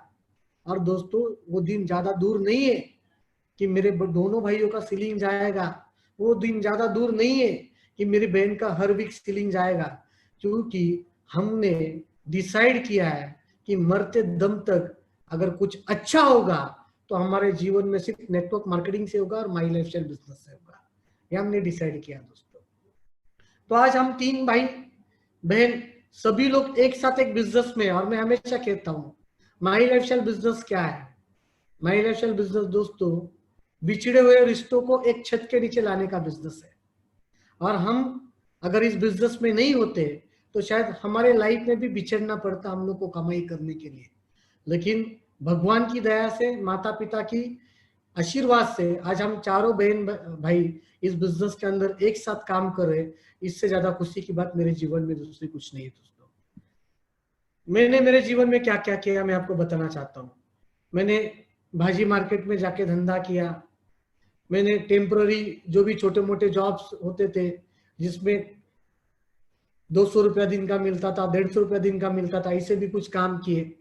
मैंने सलून का बिजनेस चलाया, मैं लॉटरी सेंटर चलाया, मैं ऑटो रिक्शा गैरेज में 1.5 साल काम किया हूँ। मैं रिक्शा गैरेज में, ऑटो रिक्शा जो चलती है उसका गैरेज का मैकेनिकल पूरा काम जानता हूँ। मैंने थोड़े दिन रियल एस्टेट का काम किया। मैंने शादियों के कार्ड बांटने का काम किया। शादियों के सीजन के टाइम अमीर लोगों के घर की जो शादियां होती है तो उसके कार्ड बांटने का मैं काम लेता था, और वो कार्ड बांटने का भी मुझे पैसा मिलता था। मैंने लोगों के दारू के ग्लास धोए दोस्तों। और ऐसे हालात जब थे, ऐसे सिचुएशन जब थे, लाइफ में अमीर बनने का जब ख्वाब आता था मन के सामने, तो 2 ही चीज दिखाई देती थी कि या तो मुझे जॉब करना पड़ेगा या तो कोई बड़ा बिजनेस करना पड़ेगा। और जब मैं सोचता था कि मुझे जॉब करना है तो मेरी जो क्वालिफिकेशन है, मैं जितना पढ़ा लिखा हूं, मैं मात्र 9 पास हूं। मैं सिर्फ 9वीं पढ़ा हूं, 9 क्लास तक पढ़ा हूं। मेरी शिक्षा जो है, एजुकेशन जो है सिर्फ 9 पास की है। तो जरा आप सोचिएगा, मुझे 4-5 लाख रुपए की महीने की पगार की नौकरी मिलनी है, तो क्या मैं पात्र हूं? मेरी क्वालिफिकेशन मैनेज कहीं पे मैच करेगी? जॉब के अंदर 4-5 लाख रुपए पगार आएगा? नहीं आएगा। तो मेरे लिए बाहर की दुनिया में जॉब का ऑप्शन था ही नहीं। फिर मैं सोचता था क्या किया जाए, बड़ा बिजनेस किया जाए। उस हालात में जब मेरे घर पे 2 टाइम का खाना नहीं बनता था, और मैं आपको बताऊं दोस्तों, उस हालात में 50 लाख, 1 करोड़, 2 करोड़ रुपया डाल के मैं कोई बाहर के दुनिया का बड़ा बिजनेस भी नहीं कर सकता था दोस्तों। तो फिर करने का क्या? तो कुछ ना कुछ तो भगवान हमारे लाइफ में मौका कभी ना कभी देगा, ये उम्मीद थी। और मैं हमेशा कहता हूं लोगों को कि मैं आज क्यों कामयाब हूं, तो मैं अपने आप को पॉसिबिलिटी थिंकर मानता हूं। मैं हमेशा लोगों को यह कहता हूं कि मैं पॉसिबिलिटी के ऊपर भरोसा रखता हूं। मैं इंसान के अंदर अपॉर्चुनिटी ढूंढता हूं। और उस वक्त मैं क्या करता था, लोगों के संपर्क में ज्यादा रहता था ताकि कोई ना कोई व्यक्ति कभी ना कभी मुझे एक अच्छा मौका देगा। और आज से 15 साल पहले मुझे नेटवर्क मार्केटिंग में आने का मौका मिला, और मैं अपने आप को बहुत खुश नसीब मानता हूं दोस्तों, बहुत लकी मानता हूं अपने आप को कि मुझे माई लाइफस्टाइल मैनेजमेंट जैसी मैनेजमेंट में जुड़ने का मौका मिला दोस्तों। और जब मैंने माई लाइफस्टाइल बिजनेस ये मैनेजमेंट के साथ अपने करियर की, अपने जीवन की शुरुआत की, मैं आपको बताऊं वो अनुभव ही बहुत कुछ मजेदार था। क्योंकि उस वक्त के हालात कुछ ठीक नहीं थे। हमारे जेब में वड़ा पाव खाने के लिए पैसे होते नहीं थे, लेकिन हम पूरे नई मुंबई में हम पैदल पैदल घूमते थे। एक आदमी को प्लान दिखाने के लिए मैं 20-20 किलोमीटर पैदल पैदल चलता था दोस्तों। भले आज मुझे आप जगवार में देख रहे हो, जगवार के फोटो में देख रहे हो, वो जगवार आज दिख रही है, लेकिन ये जगवार, ये जग के वार लेने के बाद आई है दोस्तों। जगवार ऐसी नहीं आती है, जग के वार झेलने पड़ते हमें हमारे ऊपर, और वो जग के वार आपको भी झेलने, तब जाके जगवार आएगी, नहीं तो जगवार नहीं आएगी। 20-20 किलोमीटर में पैदल चलाऊं। बम्बई में मैं ट्रेन से घूमता था, तब मैं बिना टिकट के घूमता था। कई बार टीसी ने पकड़ा है, अंदर रखा है। कई बार ऐसे हादसा हुआ है। बिना टिकट के हम ट्रैवल करते थे क्योंकि पैसे नहीं होते थे। और ऐसे हालात में बिजनेस किया है क्योंकि हमको हमारे हालात बदलने थे दोस्तों। हमको हमारे परिस्थिति से बदला लेना था। हमें किसी व्यक्ति से बदला नहीं लेना था, हमें सिचुएशन से बदला लेना था। और पता चल चुका था कि यहां से हो सकता है। और जब यह बिजनेस शुरू किया मैं लोगों के पास जब बिजनेस लेके जाता था, मुझे आज तक मेरे 15 साल के करियर में 78 लोगों ने रिजेक्ट किया है। 78 लोगों ने मुझे ना कहा है। 78 लोग मुझे इस बिजनेस में रिजेक्ट कर चुके हैं। वो अभी भी कर चुके हैं और शुरुआत में भी कर चुके हैं। 78 लोग मुझे रिजेक्ट कर चुके हैं, जिसमें मेरे रिश्तेदार थे, मेरे खास दोस्त थे, मेरे करीबी लोग थे। लेकिन 78 लोग ना बोलने के बावजूद भी, 78 लोग रिजेक्ट करने के बावजूद भी दोस्तों, हम रुके नहीं, हमने हमारा कार्यक्रम जारी रखा। क्यों? जब कोई आदमी ना बोलता था और मैं ये सोचता था अगर ये आदमी ना बोल दिया है और मैं रुक जाता हूं तो उस बहन के पेन का क्या होगा? उसने जो तकलीफ हमारे गरीबी में उठाई है, उसके तकलीफ का क्या होगा? वो मेरा छोटा भाई जिससे मैंने 11वीं के आधे क्लास में से घर पे बिठाया, वो मेरा छोटा भाई माँ बाप जाने के बाद छोटा था, उसे जीवन में खुशी चाहिए थी, उसने तकलीफ बहुत ली है, कभी दिवाली में पटाखे नहीं मांगे, कभी कपड़े नहीं मांगे। उसके उम्मीदों का क्या होगा मेरे छोटे भाई के? वो मेरा बड़ा भाई जिसके शादी के टाइम उसका शादी का जो कपड़ा पहना, वो जो भाड़े पे लाया, क्या जिस लड़की ने उसके साथ शादी किया, उसको जो वादा करके हमने घर पे लाया, उसके सपनों का क्या होगा अगर कोई ना बोलता है मुझे और मैं रुक जाता हूं तो? दोस्तों, मेरे अंदर मोटिवेशन कहां से आया? मैं इस बिजनेस में क्यों कामयाब बना? मैं इस बिजनेस में कामयाब उन सिचुएशन की वजह से बन गया जिन सिचुएशन ने बहुत तकलीफ दिया था। एक्चुअल में कोई भी व्यक्ति जीवन में कोई भी फील्ड का बड़ा आदमी हो, उस व्यक्ति की आप अगर बायोग्राफी पढ़ते हो, उसका आप केस स्टडी करते हो, तो मैं आपको बताऊं वो आदमी क्यों कामयाब हुआ, तो उस आदमी के पीछे कई सारी तकलीफें थी जिसके कारण वो आदमी कामयाब हुआ। ये आपको सामने समझ में आएगा। इतना पेन मेरे परिवार में जब हुआ, इतनी तकलीफें जब मेरे माँ ने उठाई, इतनी तकलीफें जब मेरे भाइयों ने उठाई, इतनी तकलीफें जब मेरे बहन ने उठाई, तो कोई ना बोलने वाले व्यक्ति के हाथ में उसके सपने हैं क्या? उनके सपने तो मेरे हाथ के अंदर है, मेरे मेहनत के अंदर उनके सपने हैं। किसी के ना बोलने पर अगर मैं रुकता हूं तो शायद मैं उनके फ्यूचर के साथ गलत कर रहा हूं। और 78 लोग जब मुझे ना बोले तो दोस्तों 780 लोगों के पास जाने का मेरा हौसला बढ़ गया। 4 लोग जब ना बोलते हैं ना दोस्तों, तो 40 के पास जाने का हिम्मत रखो। 40 ना बोलते हैं ना, तो 400 के पास जाने का हिम्मत रखो। और मुझे जितने लोग ना बोलते थे ना, उससे 10 गुना ज्यादा लोगों के पास जाने का मैं हिम्मत रखता था। तो 78 लोगों ने मुझे ना कहा, मैं रुका नहीं, मैं इस बिजनेस को आगे करते गया। कुछ लोगों ने मेरे पर भरोसा किया और कुछ स्ट्रेंजर लोग मेरे साथ इस बिजनेस में आए, और उससे जो मेरा कारवा शुरू हो गया, मैं आपको बताऊं, ये बिजनेस में जुड़ने के बाद आपको ट्रेनिंग में बताया जाता है, सिखाया जाता है कि गोल बुक बनाओ, ड्रीम बुक बनाओ, एक वजह बनाओ, एक माइंडसेट बनाओ, एक शॉर्ट टर्म गोल होना चाहिए। और ये बिजनेस में जुड़ने के बाद बताया जाता है कि वेल टू डू होना चाहिए, कपड़े अच्छे पहनना चाहिए, पैर में जूता होना चाहिए। मुझे आज भी याद है दोस्तों कि मैंने जब ये बिजनेस शुरू किया था तब मेरे पैर में फटा हुआ जूता था। और सबसे पहला अगर मैंने क्या टारगेट रखा इस बिजनेस में जुड़ने के बाद, मुझे क्या अचीव करना है, तो मुझे एक जूता खरीदना है। क्या खरीदना है? जूता खरीदना है। मेरी लिस्ट क्यों बनी?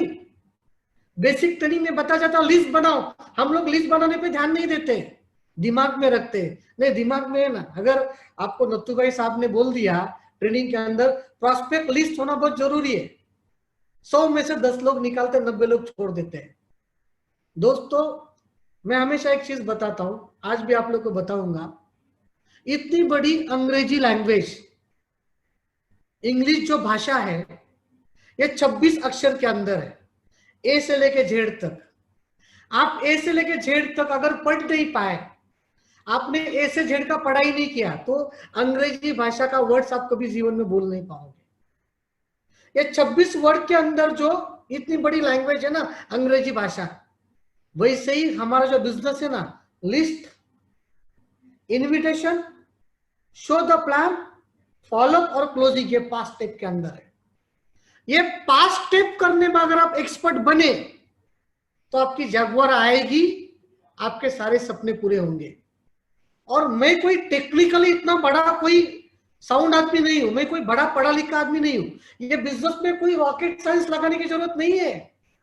नेटवर्क मार्केटिंग बिजनेस दिमाग लगाने का बिजनेस नहीं है, बिजनेस के दिमाग से चलने का बिजनेस। और इतनी बड़ी अंग्रेजी भाषा अगर ए से लेके जेड तक पढ़ नहीं पाओ तो जिंदगी में आप बोल नहीं पाओगे। वैसे ही माई लाइफ स्टाइल की अगर भाषा आपको बोलनी है तो list, invitation, show the plan, follow up और क्लोजिंग, ये 5 स्टेप में एक्सपर्ट बनना। इन 5 चीजों में एक्सपर्ट बनना दोस्तों। और जब मुझे सिखाया गया, मुझे बताया गया कि आपको अगर बिजनेस करना है, इस बिजनेस में कामयाब बनना है, तो आपको लिस्ट बनानी पड़ेगी। तो मैंने लिस्ट बनाई। आपको इनवाइट करना पड़ेगा, तो मैंने लोगों को इनवाइट किया। आपको show the plan, plan show करना पड़ेगा, तो मैंने प्लान शो करने की कोशिश की। आपको फॉलोअप करना पड़ेगा, तो मैंने फॉलोअप किया। आपको क्लोजिंग करना पड़ेगा, तो मैंने अपने आप को क्लोजिंग करने के लिए तैयार किया दोस्तों। और जब बताया गया इस बिजनेस में कि आपको वेल टू डू रहना, अच्छे कपड़े पहनने, आपको फॉर्मल कपड़ों के ऊपर आना है, तो मेरे पास उस वक्त जो कपड़े थे उनको मैं ठीक ठाक करके पहनता था, लेकिन जूता मेरे पैर का फटा हुआ था। और मैं फटे हुए जूते के ऊपर लोगों को जब बिजनेस दिखाता था तो ये भी कहता था, भले आज आप मेरा फटा हुआ जूता देख रहे हो, आप मेरे साथ आज बिजनेस नहीं ज्वाइन करोगे, कोई प्रॉब्लम नहीं है, लेकिन आने वाले कल को आप दुनिया को बताओगे कि फटे हुए जूते पे मेरे पास आया था, आज कहां से कहां तक पहुंच गया। माई लाइफस्टाइल बिजनेस में आपको करना क्या है दोस्तों? आपको सिचुएशन को ही बेचना है। मैंने फटा हुआ जूता दिखा के ही जगुआर लाई। मैंने उस जूते को प्रेजेंट किया, वो फटे हुए जूते को लोगों को दिखाया, देख भाई मेरे हालात आज ऐसे, लेकिन ये बिजनेस को आज मैं कर रहा हूं, आने वाला कल मेरा ऐसे नहीं रहेगा, आने वाला कल में मेरे जीवन में भयंकर लेवल का परिवर्तन रहेगा।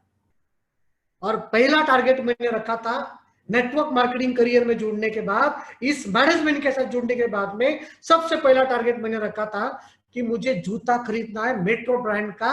ये मेट्रो का शोरूम है दादर का, दादर टीटी के सर्कल में मेट्रो शोरूम है। तब हमारे न्यू बॉम्बे में मॉल्स होते नहीं थे, बड़े बड़े ब्रांड के शोरूम नहीं होते थे। मैंने लिस्ट क्यों बनाई? क्योंकि मुझे जूता खरीदना है।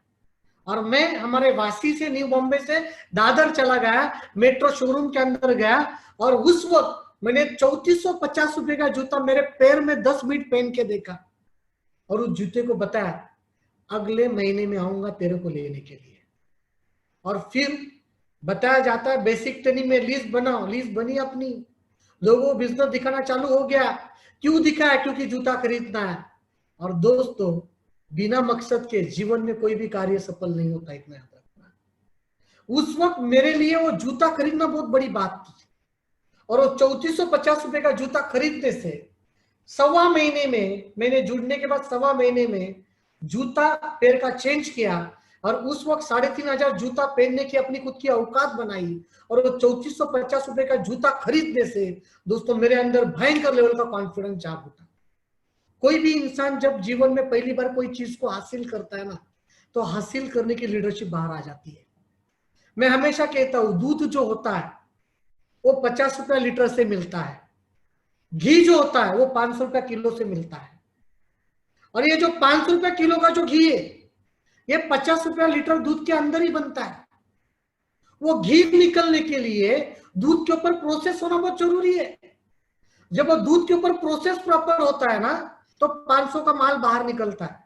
वैसे हर व्यक्ति के अंदर अमीर व्यक्ति होता है, हर व्यक्ति के अंदर कामयाब व्यक्ति होता है, बस वो व्यक्ति अपने आप को किस प्रोसेस में डालता है, वो प्रोसेस के ऊपर डिपेंड होता है अमीर व्यक्ति बाहर निकलना है कि नहीं निकलना है। ये माई लाइफ बिजनेस जो है ना दोस्तों, ये नेटवर्क मार्केटिंग बिजनेस, वो दूध में से घी निकालने का काम करती है।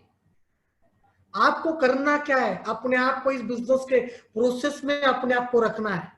और मैंने जब इस बिजनेस के प्रोसेस में अपने आप को रखा, तो पहला जूता खरीदा 3450 का, मेरा कॉन्फिडेंस जाग उठा कि अरे मैं तो जो सोचा हूं वो तो कर सकता हूं। क्यों जूता है? क्योंकि मैंने लिस्ट बनाई।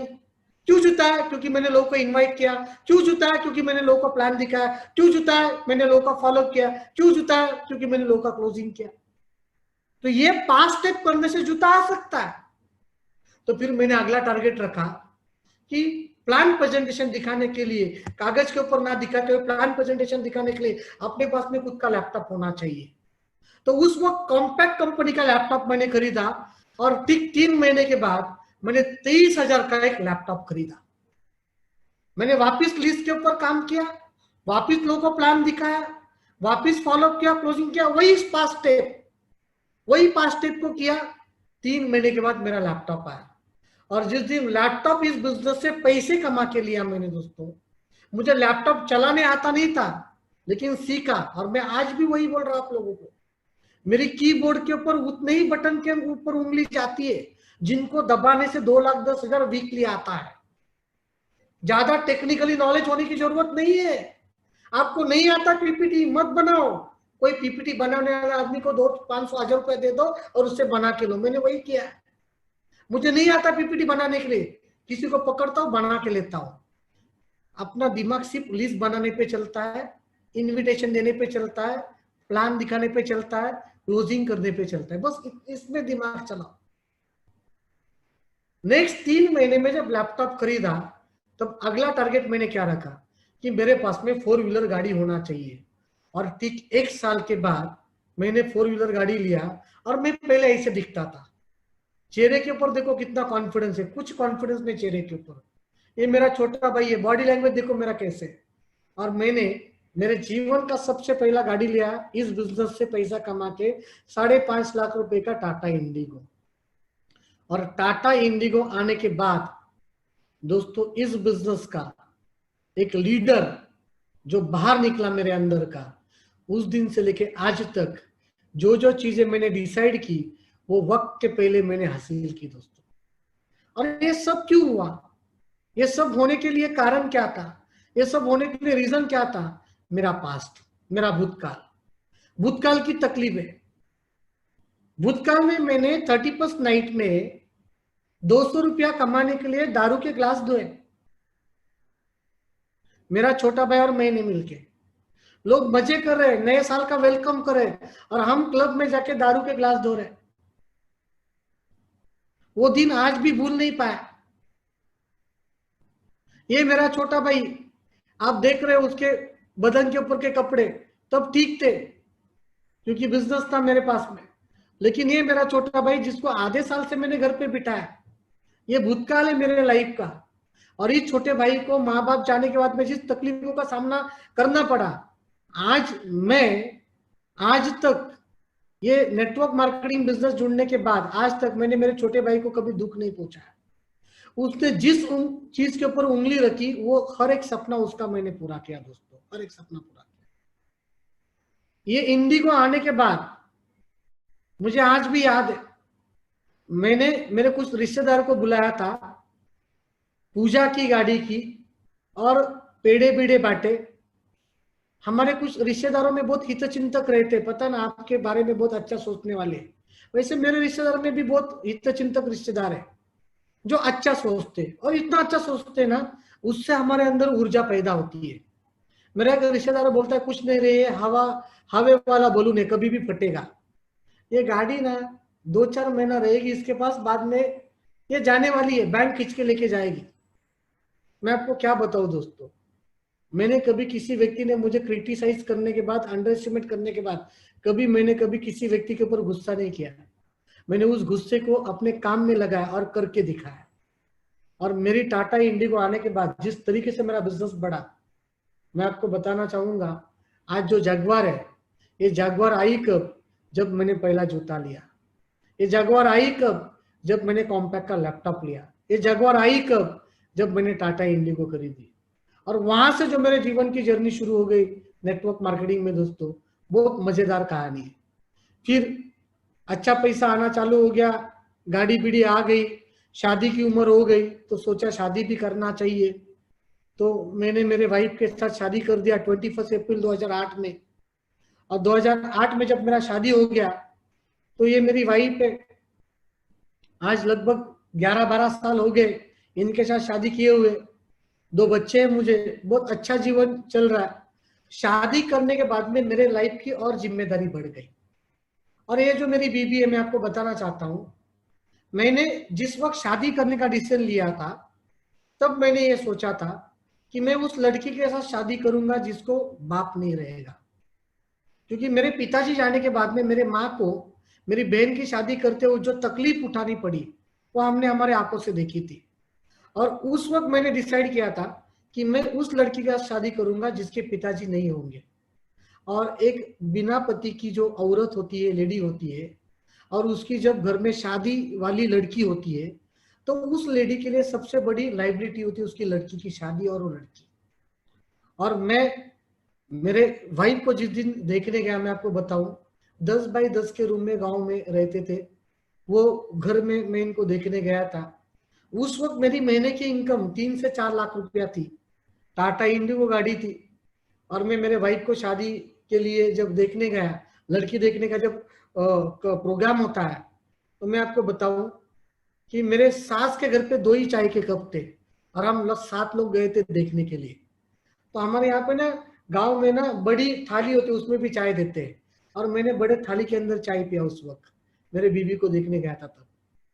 मेरी सास आज भी दूसरे के खेत में काम पे जाती है, और मेरी बीवी भी जब गांव में मैके में थी शादी के पहले, जब वो पढ़ती थी तो सैटरडे संडे वो भी दूसरे के खेत में जाके काम करती थी, और तब जाके उसका पढ़ाई लिखाई हुआ। मेरे वाइफ का क्वालिफिकेशन में बहुत होशियार थी, बहुत टैलेंट थी। जब इनके साथ मैंने शादी किया तब इनका 12वीं 12th क्लास में साइंस में इनको उस वक्त 82% पढ़े थे, 82% थे मेरे वाइफ को।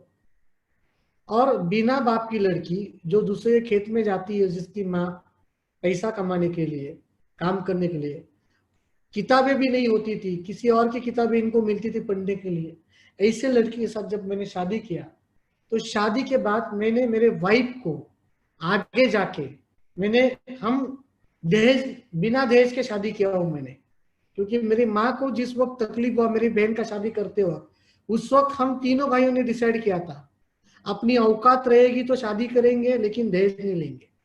और मेरी वाइफ के साथ जब मैंने शादी किया तो बिना दहेज के शादी किया, पूरा खर्चा मैंने किया, क्योंकि जब मैंने शादी करने का जब मैंने दिमाग में लाया तो दोस्तों मैंने एक टारगेट रखा था कि 50 लाख रुपए की इनकम क्रॉस करूंगा तब जाके लड़की देखने जाऊंगा। और मैंने 50 लाख रुपए की इनकम क्रॉस की, फिर बाद में जाके मैंने लड़की देखा और बाद में जाके मैंने शादी किया। मेरे बड़े बहन की शादी के बारे में बताया मैंने कि उसके शादी के दिन हम दोपहर को 3 बजे पहुंचे, क्योंकि शादी में जाने के लिए पैसा नहीं था। बड़े भाई की शादी हुई तब उसका जो दूल्हे का कपड़ा था वो भाड़े पे लेके आया था, वो सूट भाड़े की दुकान में मिलता है। मेरे शादी के टाइम हमारे सिचुएशन बहुत अच्छे थे, 50 लाख की इनकम क्रॉस कर दी, तब मैंने मेरे वाइफ के साथ शादी किया। लेकिन शादी के बाद जो नए दिन होते हैं ना, शादी के गुलाबी दिन होते हैं ना, क्या वो दिन को एंजॉय नहीं कर पाया मैं। शादी के बाद मैंने मेरे वाइफ को बिठा के समझा कि अगले 3 साल के लिए आप मेरी बीवी नहीं हो और मैं आपका पति नहीं हूं, आपको अगले 3 साल पढ़ना है, क्योंकि इनको हमने कमिटमेंट किया था कि हम शादी के बाद आपको पढ़ाएंगे। और मेरे वाइफ को मैंने होटल मैनेजमेंट के लिए हमारे न्यू बॉम्बे में खारगर करके एक एरिया है, वहां पे आईटीएम कॉलेज में मैंने मेरे वाइफ को एडमिशन दिलाया, और मेरे वाइफ ने वहां पे 3 साल का होटल मैनेजमेंट का डिग्री की। मैंने उनको क्यों पढ़ाया, क्योंकि उनको मैंने कमिटमेंट किया था। दूसरी चीज, 3 साल का उनका डिग्री कंटिन्यूस जब हो रहा था तब मैं मेरे नेटवर्क के ऊपर काम कर रहा था। मैं आपको बताऊं, मेरे वाइफ को संडे के दिन छुट्टी होती थी, और ये जब कॉलेज में सुबह जाती थी 7 बजे, तब मैं सोया होता था, और जब मैं घर पे रात के 2 बजे आता था तो मेरी वाइफ सोई होती थी, और जब ये सुबह उठ के जाती थी तब मैं सोया होता था। और संडे के दिन जब इनको छुट्टी होती थी तब अपने 4-4 सेमिनार होते थे। सुबह 7 बजे अपन घर छोड़ते थे, रात को 2 बजे घर पे आते थे, कहीं पूना जाना, कहीं ठाणा जाना, ऐसे दिन के 4-4 सेमिनार में करता था। उन 3 सालों में, नई नई शादी होने के बाद उन 3 सालों में मैंने मेरे वाइफ को टाइम देना चाहिए था दोस्तों, लेकिन मैंने पहले दिन मेरे बीवी को समझाया कि मैं अभी आपको टाइम नहीं दे पाऊंगा, क्योंकि मेरे करियर का टर्निंग पॉइंट है अभी। अगर आपके पीछे जाऊं तो करियर लॉस होगा। कोई भी चीज दोस्तों उसकी आपको दाम चुकाने पड़ेंगे, उसकी कॉस्ट चुकानी पड़ती है। बिना सैक्रिफाइस के आपको कुछ नहीं मिलता है। अगर आप आपके जीवन में कुछ करना चाहते हो तो आपको सैक्रिफाइस करना ही पड़ेगा। एक बीज को जमीन के नीचे गाड़ा जाता है, तब जाके एक वृक्ष बनता है। तो किसी ना किसी को त्याग करना ही पड़ता है। तो मेरे वाइफ को 3 साल मैंने कॉलेज में एंगेज किया, होटल मैनेजमेंट की डिग्री में एंगेज किया, और अगला 3 साल दोस्तों मैं अपने काम में एंगेज रहा, अपनी तरक्की करने में एंगेज रहा। लेकिन हुआ क्या, जिस दिन मेरे बीवी को मैंने होटल मैनेजमेंट के लिए एडमिशन कराया था, उसी दिन हमने उनको कमिटमेंट किया था कि आपको डिग्री लेने के बाद जॉब नहीं करना है, आपकी एक ड्रीम रेस्टोरेंट रहेगी और आपकी एक बहुत बढ़िया होटल रहेगी। और मुझे बताने के लिए बहुत खुशी हो रही है कि 3 साल में मेरे वाइफ ने उसका डिग्री पे ध्यान दिया, मैंने अपने बिजनेस पे ध्यान दिया, और 3 साल के बाद उनके डिग्री होने के बाद में उनको हमारा होटल तो बना ही, उसके ऊपर मैं आगे आके बात करूंगा। लेकिन मेरे शादी के बाद ये मेरा छोटा भाई है और ये उसकी दुल्हन है। मेरे छोटे भाई के शादी में होलसेल में बैच के साथ मेरे छोटे भाई ने मेरे माँ बाप जाने के बाद जितना तकलीफ उठाया वो पूरे बैच के साथ उसको रिटर्न कर दिया। मैंने लगभग 70-80 लाख रुपए मैंने मेरे भाई के शादी में खर्चा किया। 15,000 लोग शादी में आए थे गांव में। हम 3 भाई उसकी दुल्हन हेलीकॉप्टर से लैंड किए थे शादी के मंडप पे, हेलीकॉप्टर लेके आया था। और उस वक्त 3 लाख रुपया तो सिर्फ मैंने 1 घंटे के लिए हेलीकॉप्टर के ऊपर खर्चा किया था छोटे भाई के शादी में। और ये हेलीकॉप्टर की भी कहानी मैं आपको बताता हूं। मेरे टीम में हरियाणा में 2 भाई है, एक पवन सिलोडिया और एक विनोद सिलोडिया। विनोद सिलोडिया जो है वो डॉक्टर है और पवन सिलोडिया जो है वो मिलिट्री में जॉब करते हैं। यह हेलीकॉप्टर का जो पायलट था उनका नाम है हर्षवर्धन ओक। और जब मैंने बोला कि नहीं हेलीकॉप्टर लेके आएंगे, हेलीकॉप्टर से एंट्री करेंगे, चॉपर लेके आएंगे शादी के अंदर, चॉपर से एंट्री करेंगे, तो मेरे कुछ घर के लोग बोलने लगे क्यों खर्चा करता है। तो मैंने उनको बताया मेरा धंधा उस प्रकार का है, मैं 1 रुपया डालूंगा ना तो 1 रुपया बिजनेस के ऊपर खर्चा करूंगा और दिखाऊंगा ना दुनिया को, तो 1 रुपया मुझे 100 रुपया कमा के देगा। और इस हेलीकॉप्टर का जो पायलट था मैंने उस वक्त 3 लाख रुपया खर्चा किया। 2012 की बात है, मेरे भाई का शादी 2012 में हुआ, 2012 की बात है। उस हेलीकॉप्टर का जो पायलट था मैं आपको बताना चाहता हूं, वो पायलट था आर्मी का चीफ एग्जीक्यूटिव ऑफिसर। और मैं राजस्थान टीम के प्रोग्राम के लिए गया था, लक्ष्यम करके एक प्रोग्राम है, उसका यूट्यूब के ऊपर वीडियो भी रहेगा मेरा। उस प्रोग्राम के लिए मैं गया था और उस प्रोग्राम में मेरा वीडियो दिखाया गया, हेलीकॉप्टर का एंट्री वाला वीडियो दिखाया गया। और उस प्रोग्राम में ये 2 भाई हरियाणा से आए थे, एज अ प्रोस्पेक्ट करके उनके इंट्रोड्यूसर ने, उनके सीनियर ने उनको उस प्रोग्राम में बिठाया था, विनोद सुलेडिया को और पवन जी को। ये पवन जी ने क्या देखा पता है, ये हेलीकॉप्टर जब लैंड हुआ तो हेलीकॉप्टर लैंड होने के बाद में हेलीकॉप्टर से पहले बाहर उतरा कैप्टन पायलट। और जैसे उसने उस पायलट को देखा तो पायलट को तो उनके मिलिट्री कैंप का चीफ एग्जीक्यूटिव ऑफिसर, जिस कैंप में वो पवन सिलोडिया जॉब करता है मिलिट्री में, और उसने सोचा कि यार मेरा चीफ एग्जीक्यूटिव ऑफिसर जो है वो इस व्यक्ति के हेलीकॉप्टर का पायलट बन के आया, तो ये धंधा कितना बड़ा हो सकता है। अभी ये हेलीकॉप्टर उड़ा किधर, मैंने पुणे के अंदर मेरे गांव में, उसका परिणाम कहां पे हुआ, हरियाणा का आदमी जयपुर में एक प्रोग्राम देखने के लिए, और वो वीडियो के अंदर परिणाम हुआ, वो वीडियो के अंदर उसने हर्षवर्धन ओक जी को देखा, और उनको देखने के बाद में उन्होंने डिसाइड किया बिजनेस शुरू करना है। आज वही हरियाणा से उस आदमी की लॉगिन होने के बाद वही हरियाणा से हर हफ्ते मुझे 12 से 15 लाख बीवी का धंधा आ रहा है। 12 तक के स्टेप कैलकुलेट करो कितना हो गया। हर वीक 1 लाख रुपया कमा के देता है वो आदमी मुझे। तो मुझे बताओ उस वक्त 3 लाख रुपया खर्चा किया, आज हर महीने 3 लाख रुपया कमाई करके दे रहा है कि नहीं दे रहा है। हमारे बिजनेस में दोस्तों आप जो कमा के इन्वेस्टमेंट करते हो ना, ये इन्वेस्टमेंट नहीं है, ये आपके लिए कमाई करके देने वाला साधन है। अगर आपके सीनियर ने आपको कहा होगा कि बिजनेस में पर्सनैलिटी के ऊपर खर्चा करना है, कपड़ों के ऊपर खर्चा करना है, करो, गाड़ी के ऊपर खर्चा करना है, करो, घर के ऊपर खर्चा करना है, करो, जब दिखेगा ना तभी बिकेगा, इतना याद रखना दोस्तों। और मैंने मेरे छोटे भाई के शादी में दिल खोल के खर्चा किया, क्योंकि नेटवर्क मार्केटिंग बिजनेस मेरे साथ में है। 70-80 लाख रुपया अपने भाई के खर्चा करने की हिम्मत दोस्तों मुझे इस धंधे ने दी। इमेजिन करो, गरीबी का समय और आज अमीरी का समय देख रहे हैं हम लोग। बहुत मजा आता है इस बिजनेस को करते वक्त, बहुत अच्छा लगता है। ये मेरा फैमिली है, मुझे 2 लड़के हैं। ये मेरा बड़ा लड़का 9 साल का है, छोटा लड़का भी 23 अगस्त को 1 साल का हो गया। और ये जो मेरा बड़ा लड़का है ना, ये 29 सितंबर 2011 में पैदा। उस वक्त पता नहीं था ना ये फोटो निकाल के रखने पड़ेंगे ताकि आगे जाके लोगों को दिखाना पड़ेगा, पता नहीं था, तो ध्यान नहीं दिया फोटो सेशन करने पे। लेकिन आप लोग अभी जिस सिचुएशन में हो ना, आप जिस सिचुएशन में हो, हर सिचुएशन का फोटो निकाल के रखना। ये एल्बम आगे जाके दिखाना है आपको, और वो एल्बम आपको करोड़ रुपया कमा के देगा। अगर मेरे पास पुराने फोटो होते ना तो मैं दिखा दिखा के 10 आईडी आईटीसी मारता। आपके पास में मौका है, आपके पास में चांस है, मौका है। ये फोटो संभाल के रखना अभी के सिचुएशन के। आगे जाके जब आप कामयाब बनोगे ना तो लोग यही फोटो देख के जुड़ने वाले आपके पास में, और यही फोटो देख के टीम मोटिवेट होके धंधा ला के देने वाली है। इतना रखना। तो ये मेरा बड़ा लड़का है, 29 सितंबर 2011 में पैदा हुआ। 4 दिन के बाद जब मेरे बेटे को घर पे लाया गया, माँ के पेट से बाहर निकलने के बाद मेरा बड़ा लड़का पहली बार लाइफ में जिस गाड़ी में बैठा होगा, उस वक्त उसके बाप के पास 5 सीरीज BMW था। और मेरे बेटे की शुरुआत जीवन के पहले गाड़ी में जिस बैठा होगा, माँ के पेट से बाहर आने के बाद मेरा बेटा 5 सीरीज BMW गाड़ी में बैठा है दोस्तों। इसकी शुरुआत 5 सीरीज BMW से हुई। ये छोटा लड़का है मेरा, ये मेरे पास एक्सेप्ट गाड़ी थी जगवार की, 5 साल चलाई। फिर उसके बाद में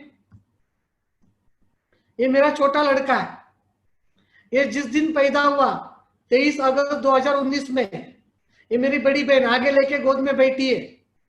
इमेजिन करो, बेटे का पहला दिन 1,40,00,000 के जगवार से शुरू हो रहा है। पहले दिन की शुरुआत चौथे दिन का था, जब गाड़ी में बैठा घर पे आते वक्त तो 1,40,00,000 के जगवार गाड़ी में बैठा। इमेजिन करो अगर इनका बाप इस बिजनेस को बीच में से क्विट करता, या लोग नहीं जुड़ रहे करके ये बिजनेस को क्विट करता, या जुड़े हुए लोग रिस्पांस नहीं करे करके बिजनेस को क्विट करता, तो क्या ये लड़का जगवार से शुरुआत करता? क्या मेरे बेटे के लाइफ में जगवार से शुरुआत होती? नहीं दोस्तों। हमें टिके रहना है, हमें टिके रहना है। कौन आ रहा है इसके ऊपर ध्यान मत दो, क्यों करना है, किस लिए करना है और कहां पे जाना है इसके ऊपर ध्यान देना। आपकी नजर इसके ऊपर होनी चाहिए, कौन जुड़ रहा है उसके ऊपर नजर नहीं होनी चाहिए। मेरी नजर देखो कहां पे थी, मेरी नजर थी मेरे बेटे को जगवार में घर पे लाने पे थी। 78 लोग, 78 लोगों ने ना कहा। उनके घर पे कोई बच्चा BMW जगवार पे घर पे नहीं आया, लेकिन मैं इस बिजनेस के साथ टिका रहा। मेरा बड़ा लड़का BMW में आया, छोटा लड़का जगवार में आया। तो आप इस बिजनेस को हंसी मजाक में मत करना दोस्तों, मस्ती में मत करना। इस बिजनेस को करते वक्त सीरियसली होके करना। आपके जो बाप सीनियर लोग हैं ना, मैं इन सब लोग को बाप कहता हूँ, ये इस इंडस्ट्री के बादशाह लोग हैं। हरीश शेट्टीकर साहब, नथुर भाई पटेल, बाकी आपके आईटीसी पटेल साहब हो सकते, कई आपके लीडर हो सकते, ये सब टॉप लीडर लोग हैं। इन्होंने एक रास्ता बनाया, एक रोड मैप बनाया कामयाबी का। आप अगर 3 साल इनके संगत में रहोगे ना तो आपके जीवन में रंगत आएगी, ये गारंटी देना चाहूंगा मैं आप लोगों को। यहाँ पे भरोसा रखना, ये बिजनेस में अपने अपलाइन के ऊपर भरोसा रखना पड़ता है। और ये बिजनेस में मैं आपको कहूं, आप इस बिजनेस में कामयाब बनना चाहते हो ना तो खुद के प्रति ईमानदार रहो और ईमानदारी के साथ मेहनत करो दोस्तों। मैंने ईमानदारी के साथ मेहनत की है करके आज मेरे जीवन में परिवर्तन हुआ दोस्तों। ये मेरी जगवार है, एक्सेल 1,35,00,000 की है। बहुत मजा आता है इस गाड़ी में, जब मैं घूमता हूँ तो बहुत मजा आता है। इतनी बड़ी गाड़ी में बैठने के बाद जब लोग देखते हैं तो बहुत अच्छा लगता है और इतना मस्त लगता है। आप एक बार खरीद कर देखना और इसमें घूम कर देखना, आपको कितना अच्छा लगेगा। मैंने कहा ना, जगवार जग के वार लिए तब जाके जगवार आई। तो 2-3 साल थोड़े वार सेल हो, आपको बहुत फायदा होगा, आपके जीवन में गाड़ी आएगी और बहुत मजा आएगा।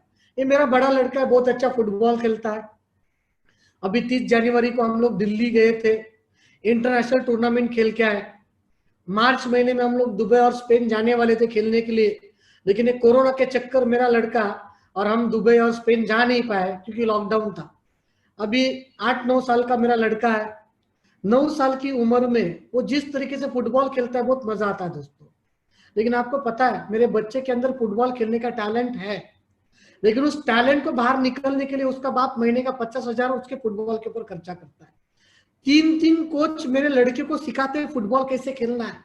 उसके पैर का एक एक जूता, नाइकी एडिडास का जूता पहनता है, नाइकी एडिडास के जर्सी पहनता है, 5-5 हजार का एक एक जूता है फुटबॉल खेलने के लिए। इमेजिन करो, मैं अगर इस बिजनेस में नहीं होता और मेरे घर पे टैलेंटेड बच्चा होता तो क्या उसके टैलेंट को न्याय मिलता? नहीं मिलता।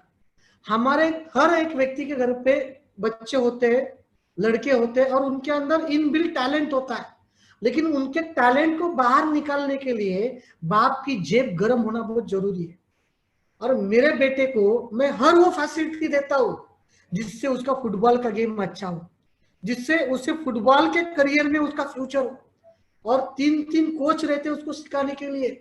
और मेरा बेटा जब फुटबॉल खेलने जाता है ना, तब मुझे क्या बोलता है पता है? कि डैडा आज मैं ना जैगवार लेके जाता हूँ।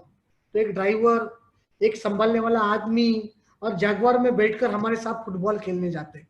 कितना मस्त लगता है। जस्ट इमेजिन करो, आप बाप हो और आपका बच्चा बोलता है कि डैडा मैं आज जैगवार लेके जा रहा हूं। तो वो जो लोग ना बोले ना उनके ऊपर बहुत तरस आता है। जिन लोगों ने हमने ना कहा उनके ऊपर बहुत तरस आता है। और तब हम ये सोचते हैं कि यार नहीं यार, हमने इस बिजनेस में टिके रहने का जो डिसीजन लिया, जिसके कारण ये खुशी आज हमारे जीवन में आई। मेरा बच्चा जब सनरूफ ओपन करके पाम बीच रोड पे हमारे बॉम्बे में जब गाड़ी में घूमता है, तब दिल खुश हो जाता है, मजा आता है। अरे जो पेन उठाया ना, मस्त बैच के साथ वसूल हो गया, बैच के साथ वसूल हो गया। तो मैं क्यों बता रहा हूं आपको ये सब चीज? आपके घर पे भी बच्चे हैं, आपके परिवार के आपके अपने लोग हैं। आपका एक निर्णय लेने से, आपका इस बिजनेस में टिके रहने से, आपको इस बिजनेस का नॉलेज अपडेट करने से, अगर 3-4-5 सालों में आपके परिवार के जीवन में अगर ट्रांसफॉर्मेशन होने वाली हो दोस्तों, तो वो अधिकार आप लोग का भी है। और मैं आपको यहाँ पे बताना चाहता हूं, ये मेरे पास एक्सेप्ट कार थी जगुआर की। ये एक्सेप्ट गाड़ी के मेरे डिलीवरी के फोटो है। तब मेरा बड़ा लड़का छोटा था, मैंने एक्जे लिया 3 साल पहले। और ये एक्जे भी मैंने मेरे छोटे बच्चे, मेरे बड़े बड़े लड़के के जीत के ऊपर आके लिया। उसने कहा आपने को एक्जे लेना है, तो 8 दिन में मैंने एक्जे खरीदा। यहाँ पे ये मेरा दूसरा गाड़ी है, मर्सिडीज बेंज। कभी कभी घर पे मैं स्टेपनी पे रखता हूँ। मेरी वाइफ कभी कभी सब्जी खरीदने जब जाती है तो मर्सिडीज लेके जाती है। जस्ट इमेजिन करो, जिस लड़के की माँ घर पे सब्जी बेचती थी, उसकी बीवी सब्जी खरीदने के लिए मर्सिडीज बेंज से जाती है।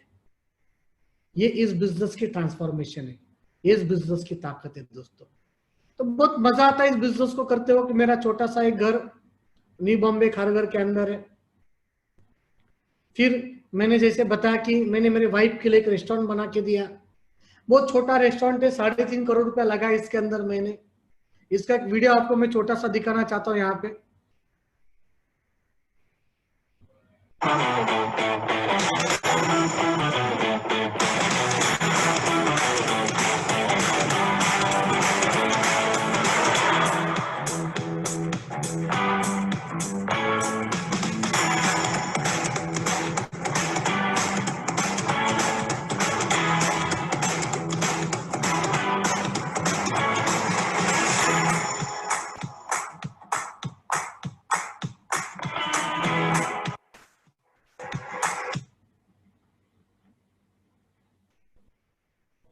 ये छोटा सा रेस्टोरेंट मैंने मेरे वाइफ के लिए बनाया।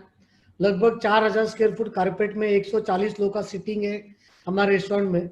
और 55 लोग का स्टाफ मेरे वाइफ के पास काम करता है। मेरे रेस्टोरेंट में जो एग्जीक्यूटिव शेफ है उसकी सैलरी है 65,000। हेड शेफ की सैलरी 65,000 है। नियर अबाउट मेरी वाइफ महीने का 8 से 8.5 लाख रुपया सिर्फ सैलरी बांटती है। अभी वापस मैं आपको पास में लेके जाऊंगा। मेरी बीबी शादी से पहले सैटरडे संडे छुट्टियों के दिन दूसरे के खेत में काम पे जाती थी। लेकिन ये बिजनेस की ताकत देखो, जो लड़की दूसरे के खेत में काम पे जाती थी, ये नेटवर्क मार्केटिंग बिजनेस की ताकत देखना, माई लाइफस्टाइल बिजनेस की ताकत देखना, लिस्ट बनाने की ताकत देखना, लोगों को इनवाइट करने की ताकत देखना, लोगों को प्लान दिखाने की ताकत देखना, लोगों को फॉलोअप करने की ताकत देखना, लोगों की क्लोजिंग लेने की ताकत देखना दोस्तों, कि आज मेरी वाइफ 55 लोगों को जॉब दे रही है। आज मेरी बीवी 8 साढ़े 8 लाख रुपए महीने का सैलरी बांट रही है। ये कोई साधारण बिजनेस नहीं है दोस्तों। इस बिजनेस को मस्ती में मत करना, हंसी मजाक में मत करना। आपके सीरियसली करने से आगे जाके कई सारे लोगों के जीवन में परिवर्तन होने वाला है।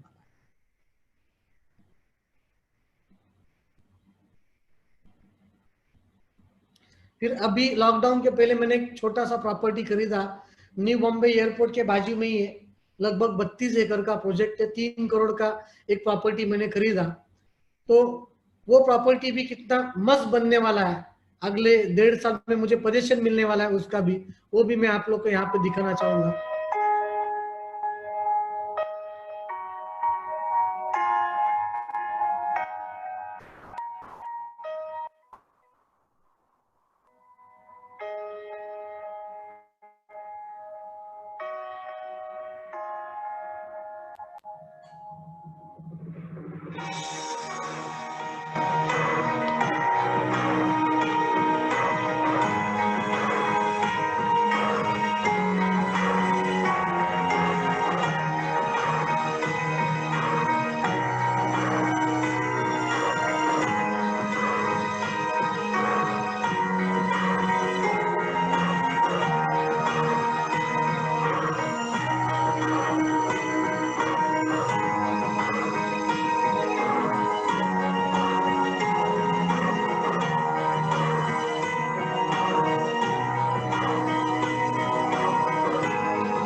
ये 5 BHK के फ्लैट मैंने बुक किया है, जो ऐसा बनेगा अगले 1 साल में, 1.5 साल में उसका पोजीशन है।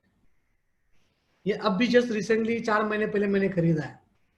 और मेरी इनकम मैं आपको यहाँ पे दिखाना चाहता हूँ।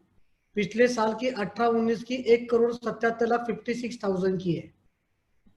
शंकेश वायर के नाम पे जो आईडी, उसकी इनकम मैं बता रहा हूँ। मैं टोटल 9 आईडी के ऊपर काम कर रहा हूँ, 9 साइट्स मेरी चालू है, एंटरप्राइजेस के नाम पे भी बिजनेस मेरा है।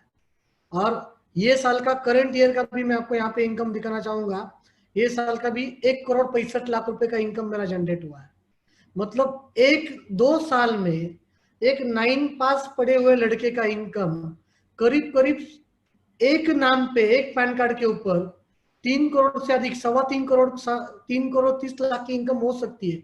आप इमेजिन करो क्या हो सकता है यहाँ पे।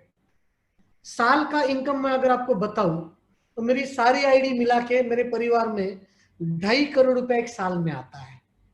एक महीने की इनकम बताओ तो करीब करीब 20 लाख रुपए हंसते खेलते आता है।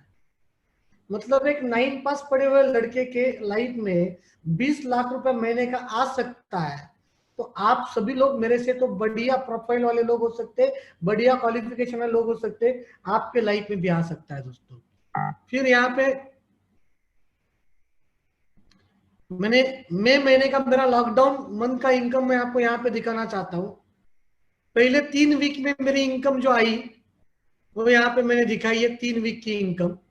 फिर बाद के चौथे वीक की इनकम दिखाई और 5वें वीक की इनकम दिखाई। टोटल एक महीने में, मई महीने में मेरे घर पे करीब करीब 21 लाख रुपए का इनकम आया है।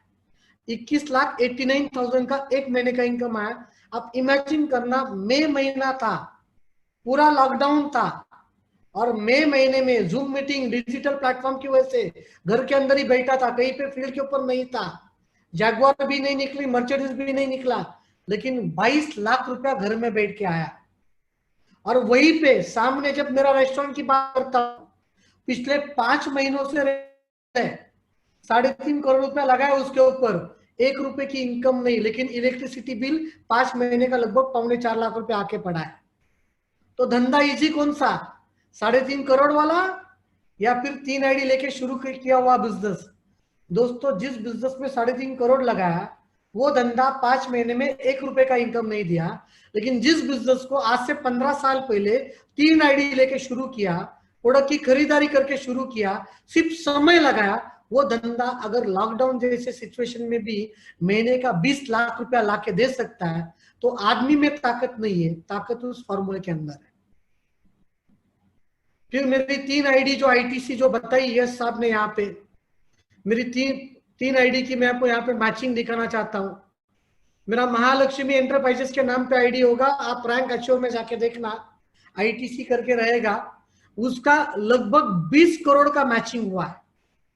सेकंड मेरा दूसरा आईडी जो है उसका 44 करोड़ का मैचिंग हुआ है, और तीसरा जो आईडी जो है उसका 52 करोड़ का मैचिंग हुआ है। मेरे मेन आईडी के नीचे लगभग 1 करोड़ 80 लाख रुपए का टोटल, 1 करोड़ 180 करोड़ का धंधा आज तक हुआ है दोस्तों। 180 करोड़ का बीवी का बिजनेस मेरे टोटल एंटायर 7 साल के माई लाइफस्टाइल के करियर में मेरे टीम में हुआ है। 180 करोड़ का धंधा आ सकता है मेरे नीचे। मतलब आप इमेजिन करना कि आप एक आदमी को नहीं जोड़ रहे हो, आप एक आदमी के पीछे बहुत बड़ी इंडस्ट्री को जोड़ने का काम कर रहे हो।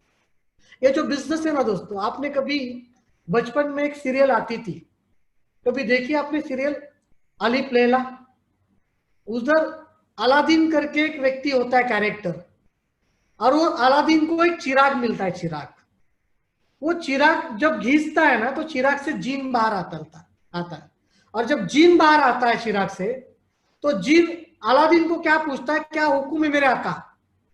और जब वो जीन आका जब उसको हुक्म करता है, वो चिराग का मालिक, कि मुझे आप ताजमहल लेके आओ, मुझे ये चीज लेके आओ, तो जीन का काम क्या होता है, जो उसके आका ने हुक्म किया वो सामने रखना।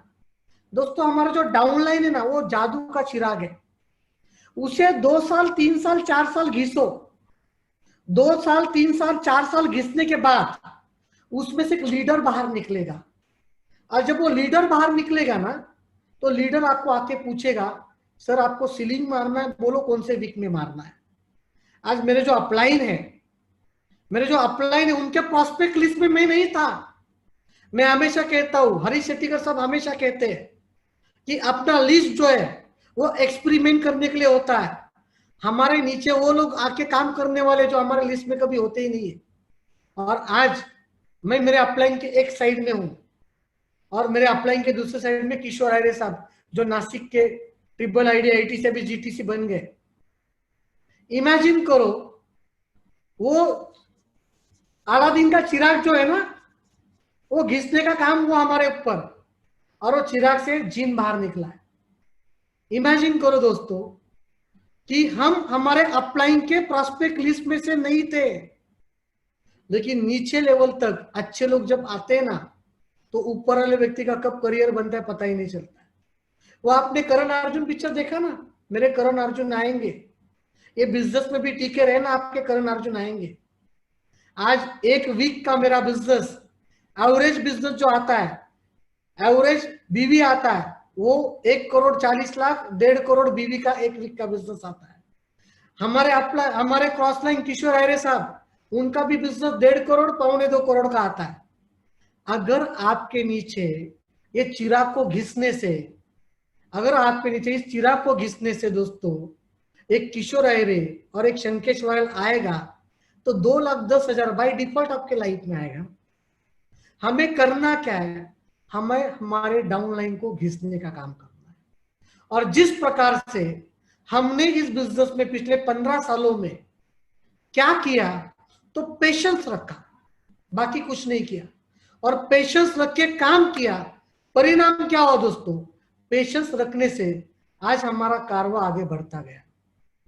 ज्यादा कुछ नहीं किया दोस्तों मैंने मेरे लाइफ में, सिर्फ प्रोस्पेक्टिंग करने का काम किया। लोगों को मैं आज भी शो द प्लान दिखाता हूं, इन 5 महीनों के पीरियड में मैंने भी मेरे डायरेक्ट प्रोस्पेक्ट को बिजनेस में जोड़ा है, और पिछले 3 महीनों में मैंने अपने नए डायरेक्ट को जोड़ते हुए लगभग 22 लाख बीवी का धंधा किया है। और मेरे 22 लाख बीवी का जो बिजनेस मैंने लाया है डायरेक्ट ज्वाइनिंग करके, वो सभी लोगों का मुझे जो बिजनेस मिल रहा है, इनकम जो मिल रहा है, वो ट्रिपल शॉट और 4 टाइम एक लेता हूँ। एक ज्वाइनिंग लेता हूं तो 36% मिलता है, एक ज्वाइनिंग लेता हूं तो 48% मिलता है। आपके पास लोग जितना लेट जुड़ेंगे, आपके पास लोग जितना लेट जुड़ेंगे, उतना गुना ज्यादा आपको कमा के देंगे। और मैं हमेशा कहता हूं दोस्तों, इस बिजनेस के अंदर, ये बिजनेस के अंदर जो व्यक्ति पेशेंस की रिस्पेक्ट करता है, सक्सेस नाम का वर्ड उस आदमी की इज्जत करता है। हमने पेशेंस की रिस्पेक्ट की करके सक्सेस नाम का वर्ड आज हमारी इज्जत कर रहा है। आप देखिएगा, मैं कोई प्रोफेशनल स्पीकर नहीं हूं, आप देखिएगा मुझे कोई टेक्निकल नॉलेज नहीं है, लेकिन हर हफ्ते 5.5-6 लाख 5.5-6 लाख 5.5-6 लाख रुपए का इनकम घर पे आता है। आज मंगलवार है, कल बुधवार है, कल भी 5.5 पेटी आएगी। हर बुधवार को 5-5.5 पेटी आती है। एक 9 पास पढ़ा हुआ लड़का हफ्ते के 5.5 लाख रुपया कमा रहा है, तो क्या आप नहीं कमा सकते हो? आप भी कमा सकते हो, लेकिन आपको इस बिजनेस के अंदर पेशेंस रखना पड़ेगा। आपको पेशेंस नाम के वर्ड की पूजा करनी पड़ेगी, आपको इस पेशेंस नाम के वर्ड की रिस्पेक्ट करनी पड़ेगी। और जिस दिन आप इस शब्द की इज्जत करोगे, उस दिन दोस्तों सक्सेस नाम का वर्ड आपकी इज्जत करेगा। और पिछले 15 सालों में मैंने मेरे जीवन में सिर्फ पेशेंस रखा है और मेहनत की है। परिणाम क्या हुआ? जो फल मैंने नहीं मांगा था वो भी मुझे मिलना शुरू हो गया दोस्तों। तो आप जैसे अच्छे लोग मेरे जीवन में आए, जिससे मेरे जीवन में ट्रांसफॉर्मेशन आई। आज मुझे यहाँ पे आप लोगों के बीच में आके बात करने का मौका दत्तूभाई पटेल साहब ने दिया, हरीश शेट्टीगर साहब ने दिया, जिनका हमेशा मेरे ऊपर बहुत बड़ा आशीर्वाद रहा है। और ऐसे बड़े लोगों के संगत में रह के आज मेरे जीवन में भी रंगत आई। तो दोस्तों, ज्यादा कुछ ना कहते हुए, ऊपर वाले भगवान ने मुझे इस बिजनेस में जुड़ने के बाद उन 5 स्टेप को करने की अच्छी बुद्धि दी, जिनको करने से मेरे घर पे हर हफ्ते पैसे आते। वही 5 स्टेप आप इस बिजनेस में, आपके जब तक सपने पूरे नहीं होते, जब तक आप इस बिजनेस में कामयाब नहीं बनते हो, तब तक लिस्ट बनाने का काम कभी बंद मत करना। हमेशा अपनी लिस्ट को अपडेट करना, लोगों को इनवाइट करने का काम कभी बंद मत करना। हमेशा लोगों को बिजनेस में इनवाइट कीजिएगा, और कभी भी इस बिजनेस में प्लान शो करने का काम कभी बंद मत करना। आज मेरा लगभग 180 करोड़ का बिजनेस होने के बावजूद भी आज भी मैं हर दिन 4 से 5 1-to-1 मीटिंग करता हूं। मुझे कोई करने की जरूरत नहीं है, लेकिन आज भी मैं करता हूं, और मेरे दिमाग के अंदर रैंक नहीं है। अपने बिजनेस में सबसे डिसएडवांटेज कब आता है? जब आपको रैंक मिलती है ना, तब लोग हवा में चले जाते हैं, तब लोग अपलाइन की रिस्पेक्ट करना भूल जाते, तब लोग भूल जाते कि अपलाइन के सहयोग से हुआ है, कंपनी मैनेजमेंट के ट्रेनिंग से हुआ है। तब लोगों को ऐसे लगता है ये तो मेरी वजह से हुआ है। और जिस दिन आपको ऐसा लगे कि ये मेरी वजह से हुआ है, मैं आपको एक कान मंत्र देना चाहूंगा, उस दिन से दोस्तों आपके बिजनेस का डाउनफॉल शुरू हो जाएगा। आप कभी मत कहना कि मेरी वजह से हुआ है, आप हमेशा ये कहो कि मेरी अपलाइन की वजह से हुआ है, क्योंकि जो आप कहोगे वही आपका डाउनलाइन कहेगी। आप अगर आपके डाउनलाइन से रिस्पेक्ट चाहते हो तो आप आपके अपलाइन की रिस्पेक्ट करो। आप आपके डाउनलाइन से रिस्पेक्ट चाहते हो तो डाउनलाइन के जीवन में कंट्रीब्यूट करने की आदत डालो। जितना आप कंट्रीब्यूट करोगे उतना डाउनलाइन रिस्पेक्ट करेगी, और जितना आप चिराग को घिसोगे उतना अलादीन का चिराग में से वो जीन बाहर निकलेगा। जगुआर आएगी, मर्सिडीज आएगी, घर होगा, गाड़ी होगा, बंगला होगा, सब होगा दोस्तों आपके लाइफ में। बस हमें उस चिराग को प्यार से घिसना है। तो जिस तरीके से इस बिजनेस में पिछले कई सालों से मैं हूं, और मेरे जीवन में हर दिन एक नया दिन होता है, हर दिन खुशी का दिन होता है, क्योंकि मैंने इस बिजनेस में अपने आप को टीके रखने का काम किया। मैंने पेशेंस रखे, और इस बिजनेस को समझने की जो अच्छी बुद्धि भगवान ने मुझे दी, वो अच्छी बुद्धि वो भगवान आज आपको यहाँ पे दे। और जो खुशियां मेरे जीवन में आई है वो खुशियां आपके जीवन में आए। यही शुभकामनाओं के साथ मैं यहाँ पे रुकना चाहूंगा। भूल से भी अगर मेरे से कोई गलत वर्ड निकला रहेगा तो मुझे छोटा भाई समझ के माफ कीजिएगा, लेकिन मेरा ये प्रयत्न था कि मेरे जीवन में किस तरीके से मैंने अपने जीवन में सफर किया और उस सफर को करते करते आज किस तरीके से कामयाबी मेरे साथ में है, वही कामयाबी, उससे बड़ी कामयाबी आपको मिले, यही बताने की मैंने कोशिश की दोस्तों। जय हिंद, जय माई इलेक्शन दोस्तों। अरे वाह।